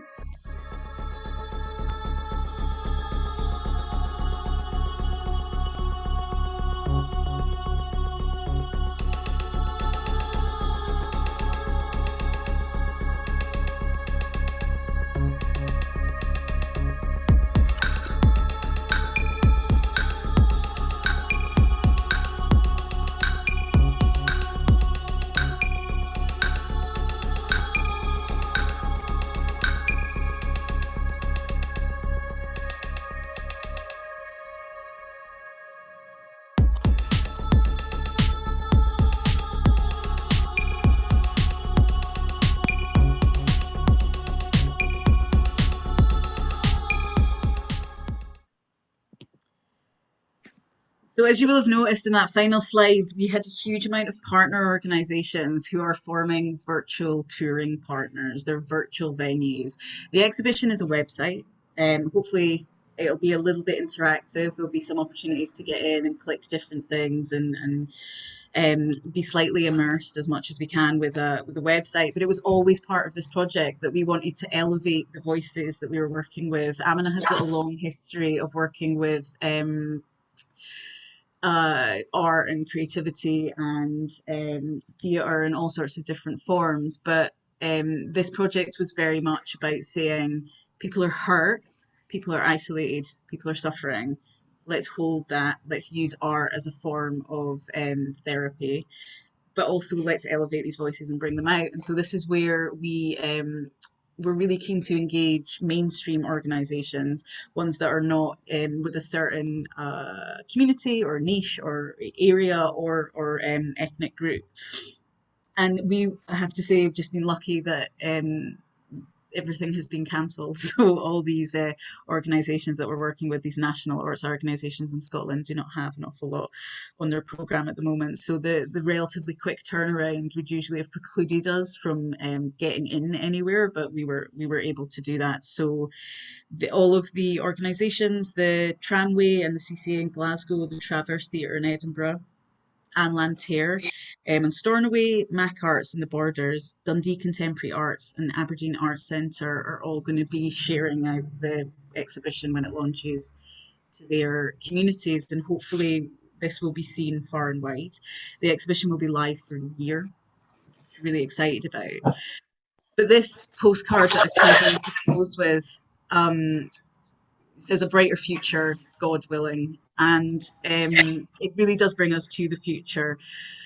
The exhibition launches on the 26th. That's the big culmination of everything that we've been working towards. But on the 1st of April is the closing for the participants. We're going to have a closing event, a closing ceremony, where we reflect on what this project has been, the challenges of this project, where it's gone. And we're going to be doing a passing on and next steps and inviting in people from different organisations, people from within our organisation and also external ones, who can offer further mental health support, further creative workshops. You know, you do these kind of events and you're like, great, what do I do now? And you're like, sorry, the funding's over, we're done. So we're really keen not to have that happen, and we're designing that event at the moment. Yeah, and I would just mention as well that throughout this whole project, I've been really lucky to work with an arts psychotherapist based in Fife, who has acted as my consultant on the project. So I would meet her once every couple of weeks and talk about the project. And she would be like, oh, what about this? And I'm like, oh my goodness, you're right. And I think what's really wonderful about this project has been the openness and the amount of partners, and realizing that no matter how much I may be immersed in a creative therapy world, when I'm the one running a project, I can't see you know, so I need other eyes, I need other people to help, and being able to go, that maybe didn't work so well, so I'm gonna like acknowledge that, reflect on it, and offer an alternative rather than just being like, well, we're done. That was a shame. So yeah, I think that's everything that I wanted to share today. Obviously, I'm excited to hear any questions, and I'm sorry if that was a little bit shonky. I'm not like necessarily the PowerPoint queen, as I think I've said already. So thanks very much. Thank you very much, Vicky. And it wasn't shonky. I haven't heard that word before, but I think we all understand what you're getting at. But no, that was really great. Really interesting. You know, the point about the virtual venue, you know, the venues without walls, theatres without walls, and the exhibition being on the website. I've got lots of questions for the discussion session. And the approach to delivering workshops remotely, you know, using the postcards and such, like, just that really quick adaptation to keep everybody engaged. And yeah, sounds fascinating. So I'm sure lots of us will be going straight over to the website to have a look. I'm conscious of time, so I'm just going to read out one question, and then there's lots of other questions in the chat for the discussion session, so we'll come back to them. Nick Welsh was wondering, how did you actually go about attracting all these women to the programme? Oh, I mean, we just, you know, I work in community engagement, and I know that it can be really, really hard sometimes. And we just promoted it everywhere. And we worked with a lot of partner organizations so that they would also promote it out to their organizations. And basically, we have quite a sturdy mailing list. We use social media. But really, it was like different groups, different organizations that work with different women.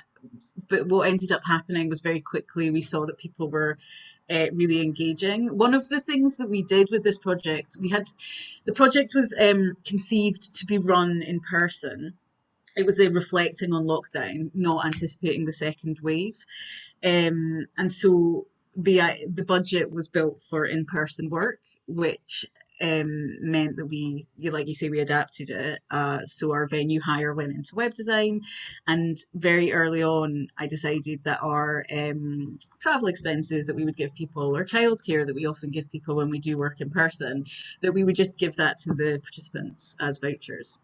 So every workshop had a voucher attached to it. So if you came, then you got £15, £10 per voucher, depending on the kind of voucher it was. And that, I think, may have attracted some people. Definitely some people came because they were going to get a voucher, but also being online helped. There weren't the same barriers. We also have a fund so that if anyone wanted to do it but they didn't have a tablet or they didn't have Wi-Fi, we gave them a SIM card, or we gave them a way to engage. We're going to be doing a lot of report writing in April about this, and a lot of reflection. And at the moment, it's, for me, like, the title of that is what happens when everyone says yes, because it's created a huge amount of challenges because the amount of people we've worked with. We started running the workshops at the beginning of January, and we've I think done 50 workshops with 120 women. It's like a lot. Wow, you certainly sound like you've been busy, and yeah, it would be great. I'm sure, again, people will be pleased to hear in the discussion what the plans are. It's one of the questions, actually, the plans are for evaluation, because it would be really interesting to read the evaluation report, lessons learned, etc. Okay, great. So as I say, there is lots of more questions. So have a look at the chat as well. There's no doubt that your presentation was great, Vicky. It wasn't shonky at all.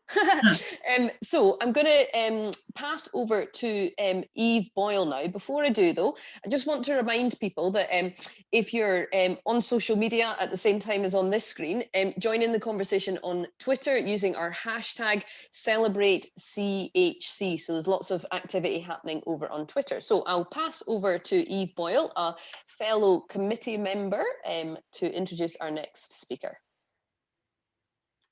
Hello, everyone. Yes, as Rosie says, I'm also on the organising committee for this. I'm Eve Boyle. I'm an archaeologist with Historic Environment Scotland, and also the job title of Communities Liaison Manager. I think many of you know me. And my job here is simply to introduce my friend and colleague, Russell White. Russell is an economist with SCHC and a member of our analytics team. And he has recently completed some research on the theme of does heritage engagement boost well-being? And he's going to talk to us for 5 minutes this morning about just that. Russell, are you there? I hope so, yes. Has the camera started? If you could start your own camera, can you? Oh, I have tried to start it. Help, Tessa. Oh dear, I've started. Oh, there we go. I can see myself now. It was just slow. Hi, everybody. Thank you for having me along. As Eve said, the team I'm in, we try to measure and demonstrate benefits. Sometimes it's easier than other times, and this is obviously a slightly less tangible, more difficult thing to pin down.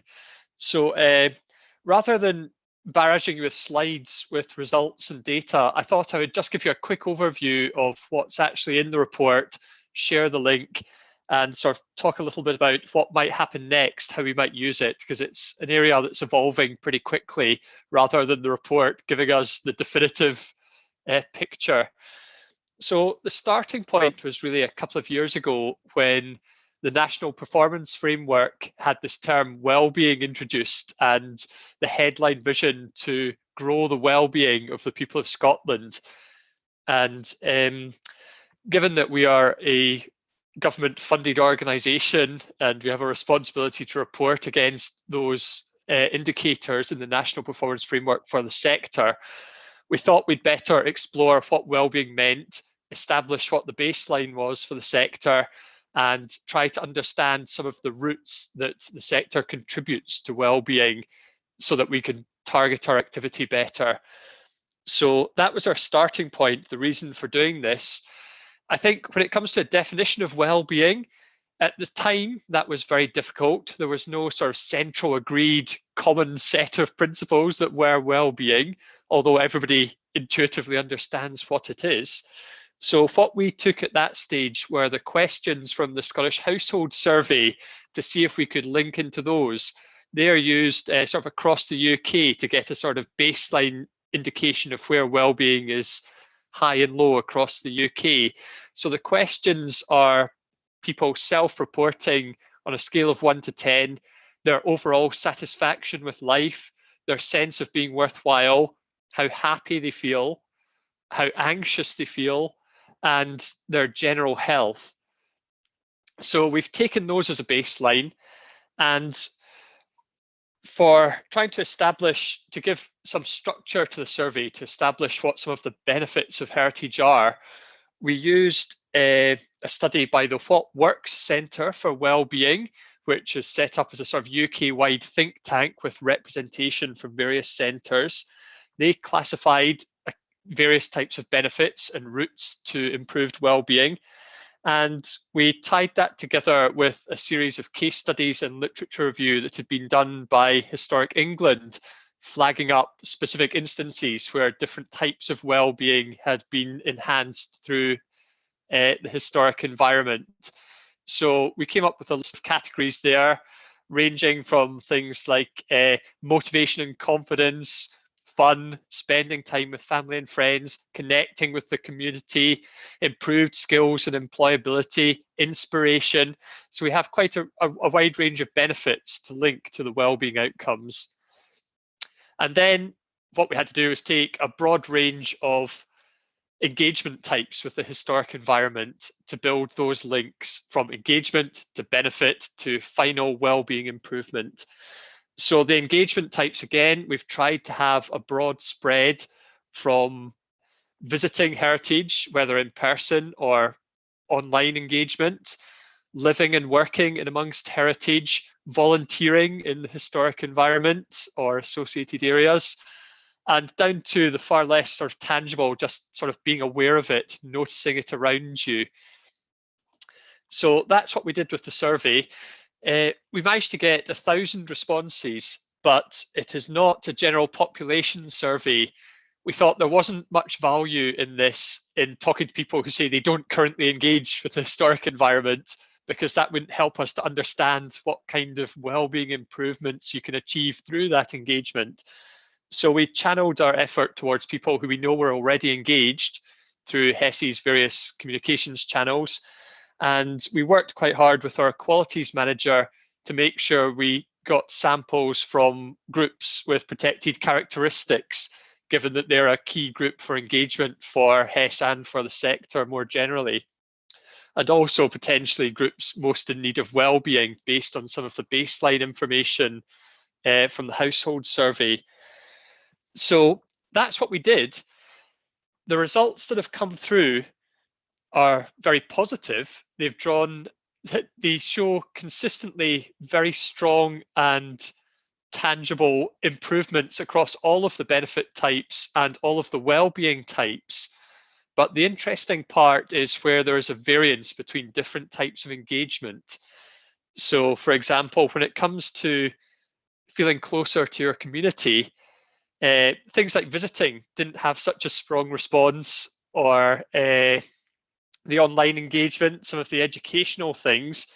But then just the very fact that the things were there and the promotion of them and the awareness of them seemed to be some of the stronger linkages. Otherwise, when it came to things like sort of improving career prospects and income and that sort of thing, it was obviously more to do with if there was an educational activity being delivered that had far stronger results in the feed through, as did practical things like volunteering. For the visiting side, most of the benefits seem to just be enjoyment rather than sort of more right. And also the visiting was where physical health improvements came through rather than health improvements, because people's understanding of heritage obviously involves sort of the full visit to the site, which is the wider green space, and their visit perhaps was their one time to exercise, and it gave them the reason to do a longer walk or more time outdoors than they might otherwise have done without that trigger. So without going into the specifics of the results, you can see those in the report. But that's what we've got. We've got enough to suggest there's a good baseline there and that heritage does contribute across the board. But what we now have to do is try and transfer all of those benefits and those uplifts to people who aren't currently engaging through improving the engagement programme. So what we've been using is trying to use the data for better targeting. From the household survey, we can see which geographies are reporting particularly poor results in terms of well-being for different aspects, whether it's about physical health, mental health, levels of anxiety. So now that we know which elements of heritage engagement have potentially the best return against those issues, we can start to try and match those things together. So that's the work we're doing. We've become less interested in trying to do a repeat survey to prove that it's grown. And we're just at the stage of thinking, how can we use this understanding of what well-being is and what we do to target those most in need? Over the coming months, we'll be thinking about all of the different activities we have and how we might enhance them to pick up the right people and to focus in the right geographic areas. And that obviously involves making the right local strategic partnerships, because one of the things we've done is we've done this in isolation. We know that heritage can generate these uplifts, but there are obviously other ways that you can improve your well-being as well. And we don't know how many of these improvements are specific to heritage engagement and not achievable through other channels. So it may be that some areas there are better channels than heritage to deliver the uplift, and some areas where heritage is the preferred route. So there's a lot of sort of mapping and discussion we have to have around that to think where we can be sort of offer the best value.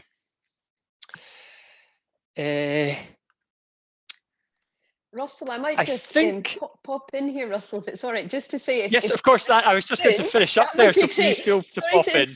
I'm just conscious of time for the discussion and 1 minute mayhem and such, and then we can come back because again, there's lots of questions coming through. Yeah, so I'm certainly happy to finish there. We'll circulate the link to the group, and you can obviously get back to me with specific individual questions. We're going to try and produce something with better numbers in the cascades in the coming months. For the questions, I've got a couple of questions I can read out if that's easier. Yeah, so I'm just trying to pick up from the chat. Yeah, so we've got one from Nick Welsh. Did you see any results linked to repeat visits to local sites? And I think once you've answered that one, I think we'll move on to the 1 Minute Mayhem, and then we'll come back to the other questions during the discussion, if that's okay with you. Yes, we did. We did see an uplift there, but some of that might be down to sample bias, because we did have quite a heavy response from people who did multiple visits and also multiple other types of engagement. So one of the issues we have is isolating what was the impact of, for example, volunteering from somebody who has done multiple visits and volunteers and has done education work there and also lives and works in a historic building.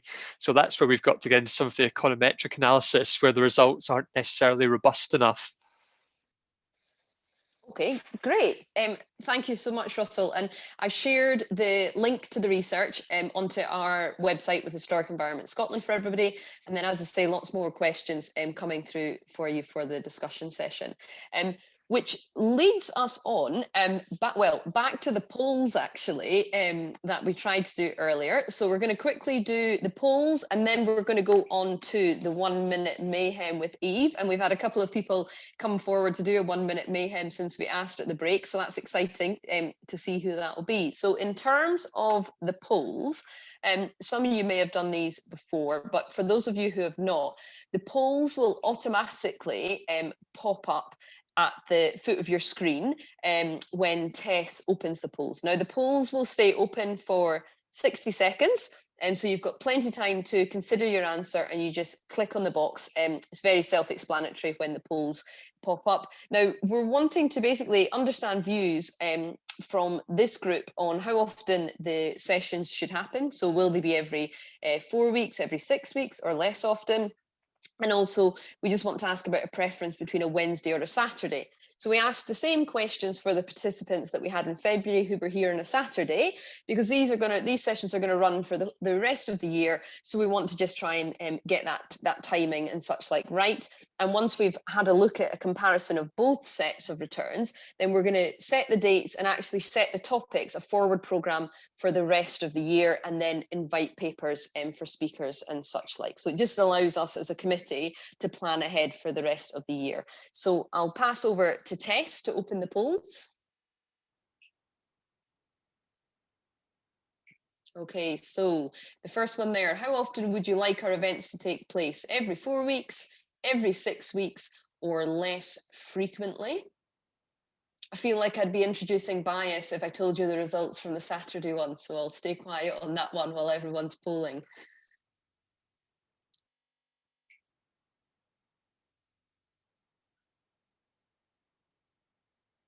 Okay, we've got 26 seconds. Oh no, it's counting upwards. Sorry, I thought it was counting down. So there's still time to answer if anybody wants to, but it's looking like it's closing at the moment, and every 6 weeks with 67% there. And actually that's very similar to when we asked the Saturday group as well. It was very close between every 4 and 6 weeks. So that's great to know everyone's thinking similar. Lovely. Thanks very much, Tess. Okay, so I think we're ready for the second poll whenever Tess is. So day of the week, is there a preference? Would you prefer a Wednesday or a Saturday?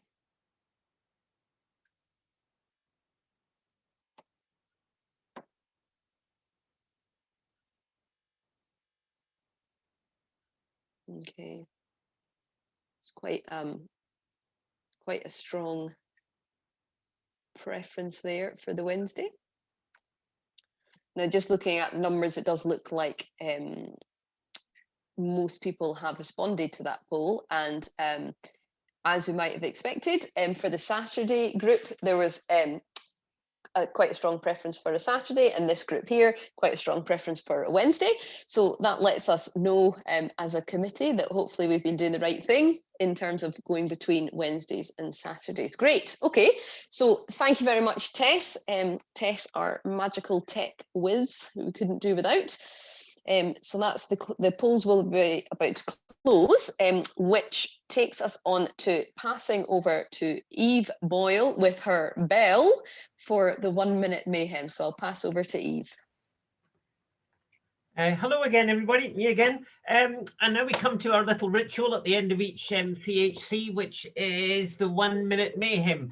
Most of you will have got the idea at previous events that it's a soapbox opportunity for people to get up and talk for 60 seconds without hesitation, deviation, or repetition, or for about more or less anything heritage related that they would like to air. Normally in previous years, we've had a clock counting down on screen when we had a kind of real live conference, but online we've had trouble doing that. So I'm timing everything on my phone. And when the speaker's minute's up, I will ring this Nepalese singing bell. Okay, and then you're off. Now, we had a couple of cancellations today. So Rosie had put out that appeal for contributors before the break, and I'm delighted to say that Helen Avenell from Museums and Heritage Highland has stepped forward, and Helen is going to talk to us for 60 seconds about Highland threads. Helen, are you there? I am. Yep. Great. Okay. Well, your 60 seconds then starts now. So I'm Helen Avenell. I should say Museums and Heritage Highland is the network organisation forum for heritage and museums across the Highlands. Highland Threads is a collaborative, co-curated digital exhibition that's launching on the 1st of April. It's bringing 14 museums together from Castle Hill up on the North Caithness coast to Glencoe in the Southern Highlands. It was conceived during our regular Zoom cafe sessions that started back in June, at a time when we were talking about PPE and hand sanitizers and reopening toilets. This was a great opportunity to come together and talk about finding creative ways to support museums. So it's been a fantastic project. I really just wanted to showcase to say, because it's virtual, everybody's invited to the launch. If you go along to our website, Museums and Heritage Highland, you can read some of the blogs involved bringing the project together. And I should say as well, it was funded by Heritage Fund Emergency Fund. Thank you. Brilliant, brilliant. Thank you very much. Right. Oops. Then we don't have any other speakers at the moment, so I'm stepping forward myself. I've never done this, so this is really mega scary. And I have prepared a slide, which I did while you were all taking a break. And if I can find it, maybe we'll share it.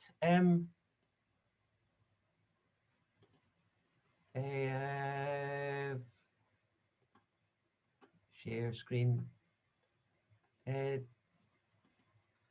has that come up? So as well as working for Historic Environment Scotland, I was asked last year to become a member of the advisory committee of the Scottish Local History Forum, and I am going to talk for 60 seconds about them, and I will try and be strict with myself, and I am going to start now. Okay. The Scottish Local History Forum is an umbrella organisation for local history in, you guessed it, Scotland. Here's the website, there's the address at the bottom, go explore. I'm going to highlight 3 things here. First, the newsletter, Clish Clash. This is available free online. Here's an edition, here's a copy here. The April 2020 edition carried a gigantic list of online resources for local history, updated in each issue since. Now, I believe this is the most comprehensive such guide you'll find anywhere. Prove me wrong, I'll send you a bag of jelly babies, okay? The Glossy Journal is published 3 times a year. It's packed with articles. The latest edition ranges across such subjects as agricultural improvements, Phoebe antiquaire murals, and corrugated iron churches. Finally, there's a mini conference coming up on the 28th, 29th of April, looking at Scotland's involvement in slavery, the local view. It's free. The link's on the website. And I finished with 2 seconds to spare. Yay! And does anybody else want to step forward? Raise your hand, or maybe Tess will see you. Otherwise, Nobody else? Anybody else? In that case, that ends 1 Minute Mayhem for this month. Thank you. Lovely. Thank you, Eve. Always an exciting session, the 1 Minute Mayhem. And thank you for stepping forward at the last minute to both of you. So that takes us on to the general discussion. Now, I just want to just give people a reminder of the speakers. Now, Katie Buckley from Waterloo Uncovered, she actually had to leave. But she did say, if anyone has any follow-up questions for Katie, then please do email us at the address that you received your link from, and we can follow up with that. So still here to participate in the general discussion is Joanna Young, Govanhill Bath's Welllbeing, Jane Miller and Fernando Acosta Ballesteros, using archaeology to help people living with dementia from Archaeology Scotland, Vicky Mohideen from Emerging Futures, Life in the Time of a Pandemic, and Russell White, does heritage engagement boost well-being? So there is quite a few questions that I've just been keeping a track of through the chat, but one that was coming up repetitively was about evaluation. So I think it would be good to hear from the speakers in terms of evaluation, but that's obviously a massively broad topic that, again, could be a whole conversation in its own right. So I think if I just hand over to the speakers to talk about plans for evaluating your projects, but specifically looking at the indicators for health and wellbeing benefits.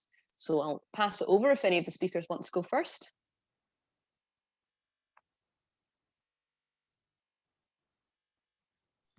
Shall I just go first? Yep, thank you, Jane. Well, like I say, we're just really at the start of our project. So for the next phase, which will be the proper rollout of the project, I'll be working with Alzheimer's Scotland to work out an evaluation framework and see how we take that forward.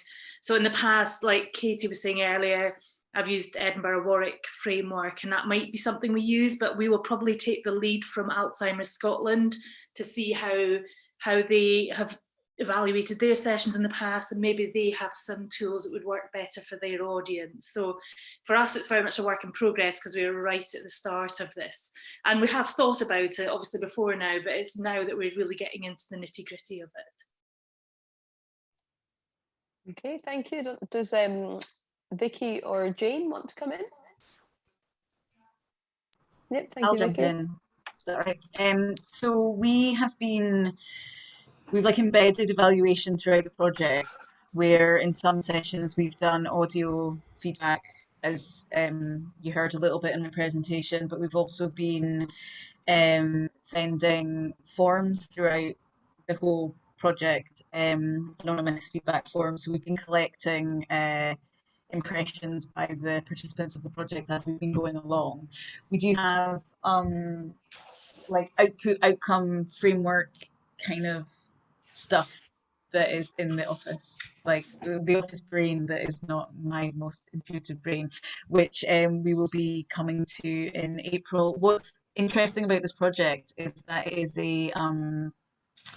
it closes on the 30th of April, our funding does, but Ramadan starts around the 11th, and the vast majority of people in the project, participants and staff, are Muslim, and things kind of slow for Ramadan. So we wanted to make sure that our direct engagement with the participants ended before that, so that they could focus on that, which means that we've just got loads and loads of time.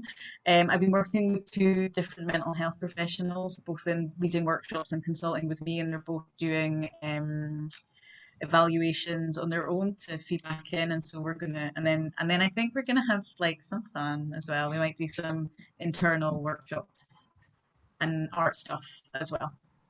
So yeah, I don't know, but we've got some time to play with it for sure. Great, thank you. Joanna, is there anything that you'd like to add?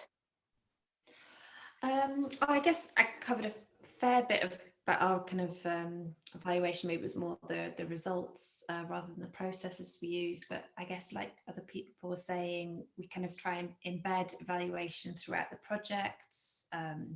So some tutor observations, as well as recording feedbacks. We try and collect it's really important that we get baseline information before we start any project, and then feedbacks afterwards. And we're trying more to tailor to different groups. So whether it's in different languages, whether it's recorded rather than written. So it's very much kind of group specific. And we had to adapt a lot for doing stuff throughout COVID-19. So what we were normally doing wasn't quite appropriate for COVID. So we've done a lot of sending out evaluations with free post envelopes to come back, or Google Forms,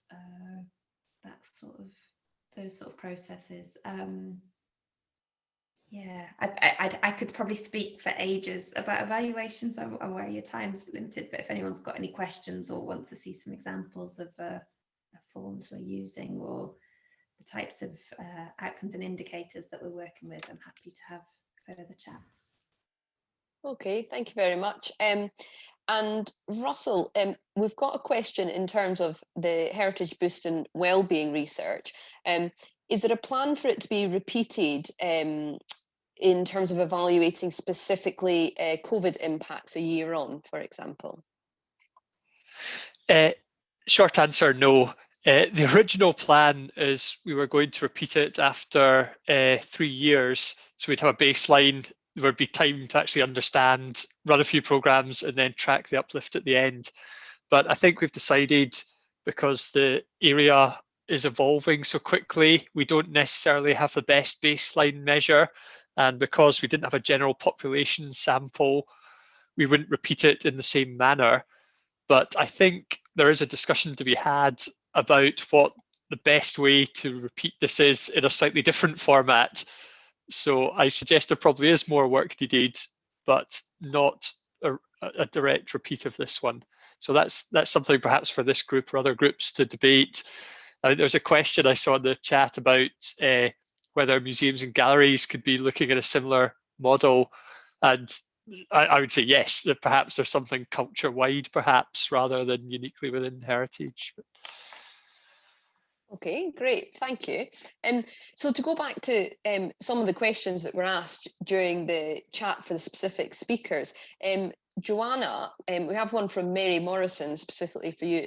Mary was interested to hear more about the data packs that you talked about.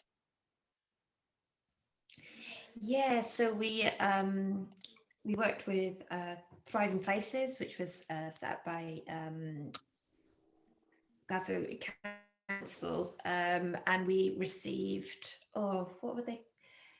It was kind of like a dongle type thing. Sorry, I'm not the most tech savvy part. I was just sort of working out who wanted and needed them and getting them, rather than actually looking at the tech device. But I could probably send them. But it was some sort of dongle that gave 6 months of a free internet access, basically, and we gave iPads and Chromebooks and PCs. So we worked with a kind of someone who specialized more in digital inclusion, who did a survey with all of our participants, who identified where the needs were most and what devices or data packages would be most suitable. And most of the devices we got through funding through the council, as I said, and then some came from the Remade network, which was about refurbished, getting free refurbished devices for people. Okay, great, thank you. And we also have another question for you from Jim Robertson. He says that the projects and activities sound very great, and thank you for your talk. And he was interested, do you have any evidence that work in poverty or other social indicators are impacting on participants' well-being? I don't know, Jim, if you want to elaborate on that question. Yeah. Well, I'm really highly influenced by the work which Russell may know about, as well as Joanne, done by a man called Michael Marmot, who really has identified the kind of inequalities that exist in society, which, in a sense, undermine people's personal resilience.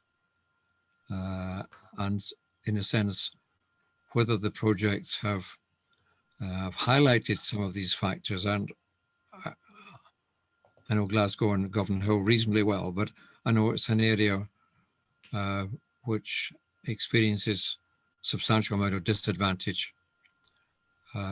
So I just wondered as to whether the projects were, in a sense, identifying these factors and trying to find ways of overcoming these inequalities. I mean, the projects were brilliant. I mean, similar in my context, people are working very hard, but there seems to be basically things that undermine it, like in-work poverty, for example. Destitution is increasing all the time. So I just wondered, that's the base of my question, as to whether the projects are identifying some of these things, particularly Russell's, because factors that undermine personal resilience might well be an interesting arena for research. Do you want to go first, Russell, maybe? Sure. Other than to say, yes, I think that would be great, because we'd looked at ours in isolation. Using this basis of the Scottish Household Survey and people's self-assessment, the Scottish Government have got a sort of rough line of, if people are on average 7 out of 10 or higher more, their well-being's good, and if they're below, they need the uplift. And certainly from what we saw, it's very, if someone's on 1, we're not going to lift them up to 7 with some sort of single heritage intervention. Pretty unlikely. We didn't see examples of that. So it's for people who have sort of complex issues, it's probably a combination of support, and there's something there about awareness of the other initiatives rather than each one having to be the total solution. So beyond that, other than I think sort of collaboration around that, looking at what the need is in an area and a programme of interventions of which heritage is a part, I'm not sure I can add much more there. Yeah. Joanne, I know, how does that, my question, impact in places like Govan Hill?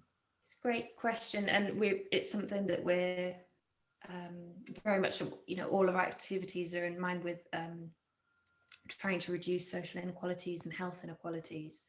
But we're aware that there's such massive systemic issues that are, that aren't going to be fixed simply from taking part in wellbeing exercises, but that need kind of big social changes, and I think that's why, as a grassroots activist organisation, we're really keen to kind of work in partnerships with local activists, with and as well as the NHS and the council, to look at how we can work in collaboration to champion this social change.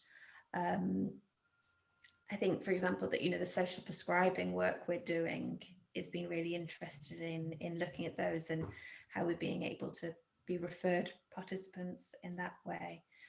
But just as much as that, then working with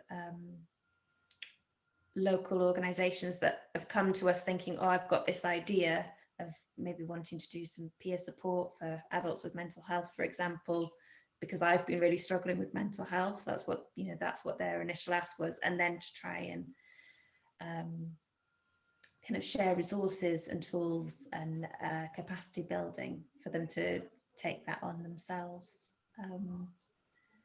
But yeah, I feel like it's a huge topic that again could be talked about like as its own separate issue, and looking at how, I guess, the kind of research and data that we're all collecting maybe within our projects around wellbeing and around different issues, how that could then be passed on to create more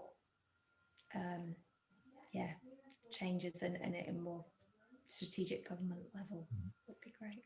Maybe, and I appreciate you want to move on, Rosie, but maybe in the future we could have a look at a link between heritage engagement and the universal basic income. Okay, thank you. That might be an interesting topic because it frees people up from coping on sustainability and survival, and to being able to enjoy life in a way that is not possible given the things. So Yeah, maybe something for the future. Yeah, we'll certainly take a note of that. Thank you very much. So we have 5 minutes left, and I've just been having a look through the previous questions and just merging some of them in together again. It would just be great to just have a quite quick response from each of the speakers. It's around the theme of, do you think that COVID has meant that the big national organisations want to work more with community heritage groups? So there was comment in a couple of the presentations about programmes for the big nationals very quickly closing, etc., a lot of the physical plans. So whether we refer to a big heritage national or a national organisation from other sectors wanting to work across sectors. So it'd be great just to hear a very quick response from each of you if you have any thoughts on that. So if I can ask Jane to go first. Oh, I don't really know. We're a national organisation, but we're a very small one. I think the pandemic has been very interesting in lots of ways and has opened lots of doors. But in that context, I don't really know that I have an awful lot to add, to be honest. Yeah, I mean, we always work in partnership. Yeah, no, I don't really have an answer for you there, Rosie, I'm afraid. That's all right. No problem at all. Joanna, do you have any thoughts on that question? I just say, yeah, probably yes, absolutely. And that I think, you know, the Thriving Places initiatives through Glasgow City Council was about, I guess, bringing third sector and statutory organisations together. And I'd say I'll work with the NHS, like how that's grown and become really mutually supportive, I'd say. I've been working with a senior member of their health improvement team who's been saying that they've been learning a lot about how, especially, you know, I'll just talk about Crosspoint again because it's one that's come up, but how the sort of mental health support within that peer support group, what the NHS can learn from that in terms of how they run their mental health support programs. As well as us being supportive of them. But I'd say it's a kind of, there's been a lot more opportunities for mutual learning. Yeah, and absolutely, hopefully, you know, one of the things that will come from this situation that we've all been is that there will be no backward step in the openness for collaboration and reaching out for new partnerships across sectors, within sectors, and really sort of taking that more open-minded approach on it. Vicky, do you have any thoughts on the question? Yeah, I mean, our project was a COVID-specific one that wouldn't have, I don't think, taken place if not for the pandemic. So, but I definitely think that we had opportunities that wouldn't have been afforded us perhaps if we weren't in a pandemic. I would say that I think that one of the things that has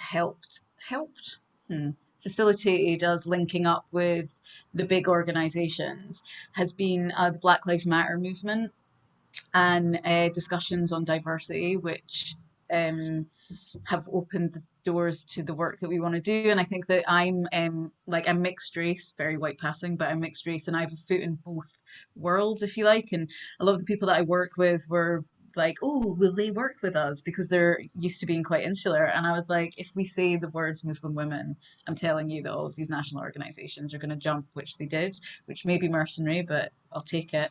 But I'm also going to just really quickly, if I can, which is a link to, I just quickly Googled it, so it might not be the best link, to Maslow's pyramid of needs, which some of you may know about, which I think connects into what Jim's talking about, where, you know, you can only access certain needs after other needs are being met. And I think that in terms of, sorry, I just really wanted to jump into that conversation quickly, adverse childhood experiences, poverty, and all of these things, they not only massively impact our ability to have a holistically well lived life, they also on quite a practical level and Joanna will know exactly what I'm talking about, like affect how people are able to engage with projects, because there are other barriers that you may not be aware of, like why people might not turn up on time, why they might come to this and not that, why they might disappear, how they feel like they're being spoken to, who they feel like is speaking to them, and that intersectionality approach of like, you know, income, poverty, experience, trauma informed, gender identity, sexuality, race, ethnicity, you know, status of immigration, all of those things. I think they're all part of the story. Yeah, for sure. Sorry. No, I was just sitting listening to that. There's just, I mean, once again, everybody, you know, that brings us to a close of the discussion. But once again, so much to reflect on, so much learning from others, you know, so many key points. And yeah, it's been another fantastic discussion, and we've taken a note as well of some of the suggestions that came out there for future conversations. So we're back on time, I'm pleased to say. So I'm going to pass back over to Cara Jones to close the session. Thank you very much, everyone. Wow, what a fantastic, can you everyone hear me okay? What a fantastic morning, and thank you so much everyone for such a great morning of discussion. Yet again, we're hearing about adaptation, adapting our methods of engagement during these extraordinary times, the importance of partnerships and the evidence of resilience, two other really big themes. But ultimately, we've heard stories where heritage can have a huge positive impact on an individual. It can help connect, it can help support, and it can help new communities of interest. And I'm certainly going to be reflecting on so many of the learning points this morning. But our next event takes place on the 8th of May, looking at developing community engagement. Booking will be launched in the next few weeks, so do keep your eye out on the HES event page and on all of our social media accounts as well, which will have information. Do get in touch if you have a great idea for a talk or a project you think should be highlighted. We'd really love your input into the future events, so do get in touch if you think there's anything that we should be talking about. I want to say a huge thank you to everyone who has made this happen today. Our incredible speakers, Katie, Joanna, Jane, Fernanda, Vicky and Russell, our amazing BSL interpreters, Greg and Lisa, who have been working so hard throughout the entire morning, and my fellow organising committee, Ela, Eve, Rosie, Martin, Gavin, Catherine, Audrey, Neil, Fernanda, and our fab technician, tech extraordinaire, Tessa. So without all of them, we couldn't have, this event. Without all of you, we couldn't have this event. So thank you so much. I hope the rest of your Wednesday goes well, and I hope to see you again soon at the next Community Heritage Conversation. Take care.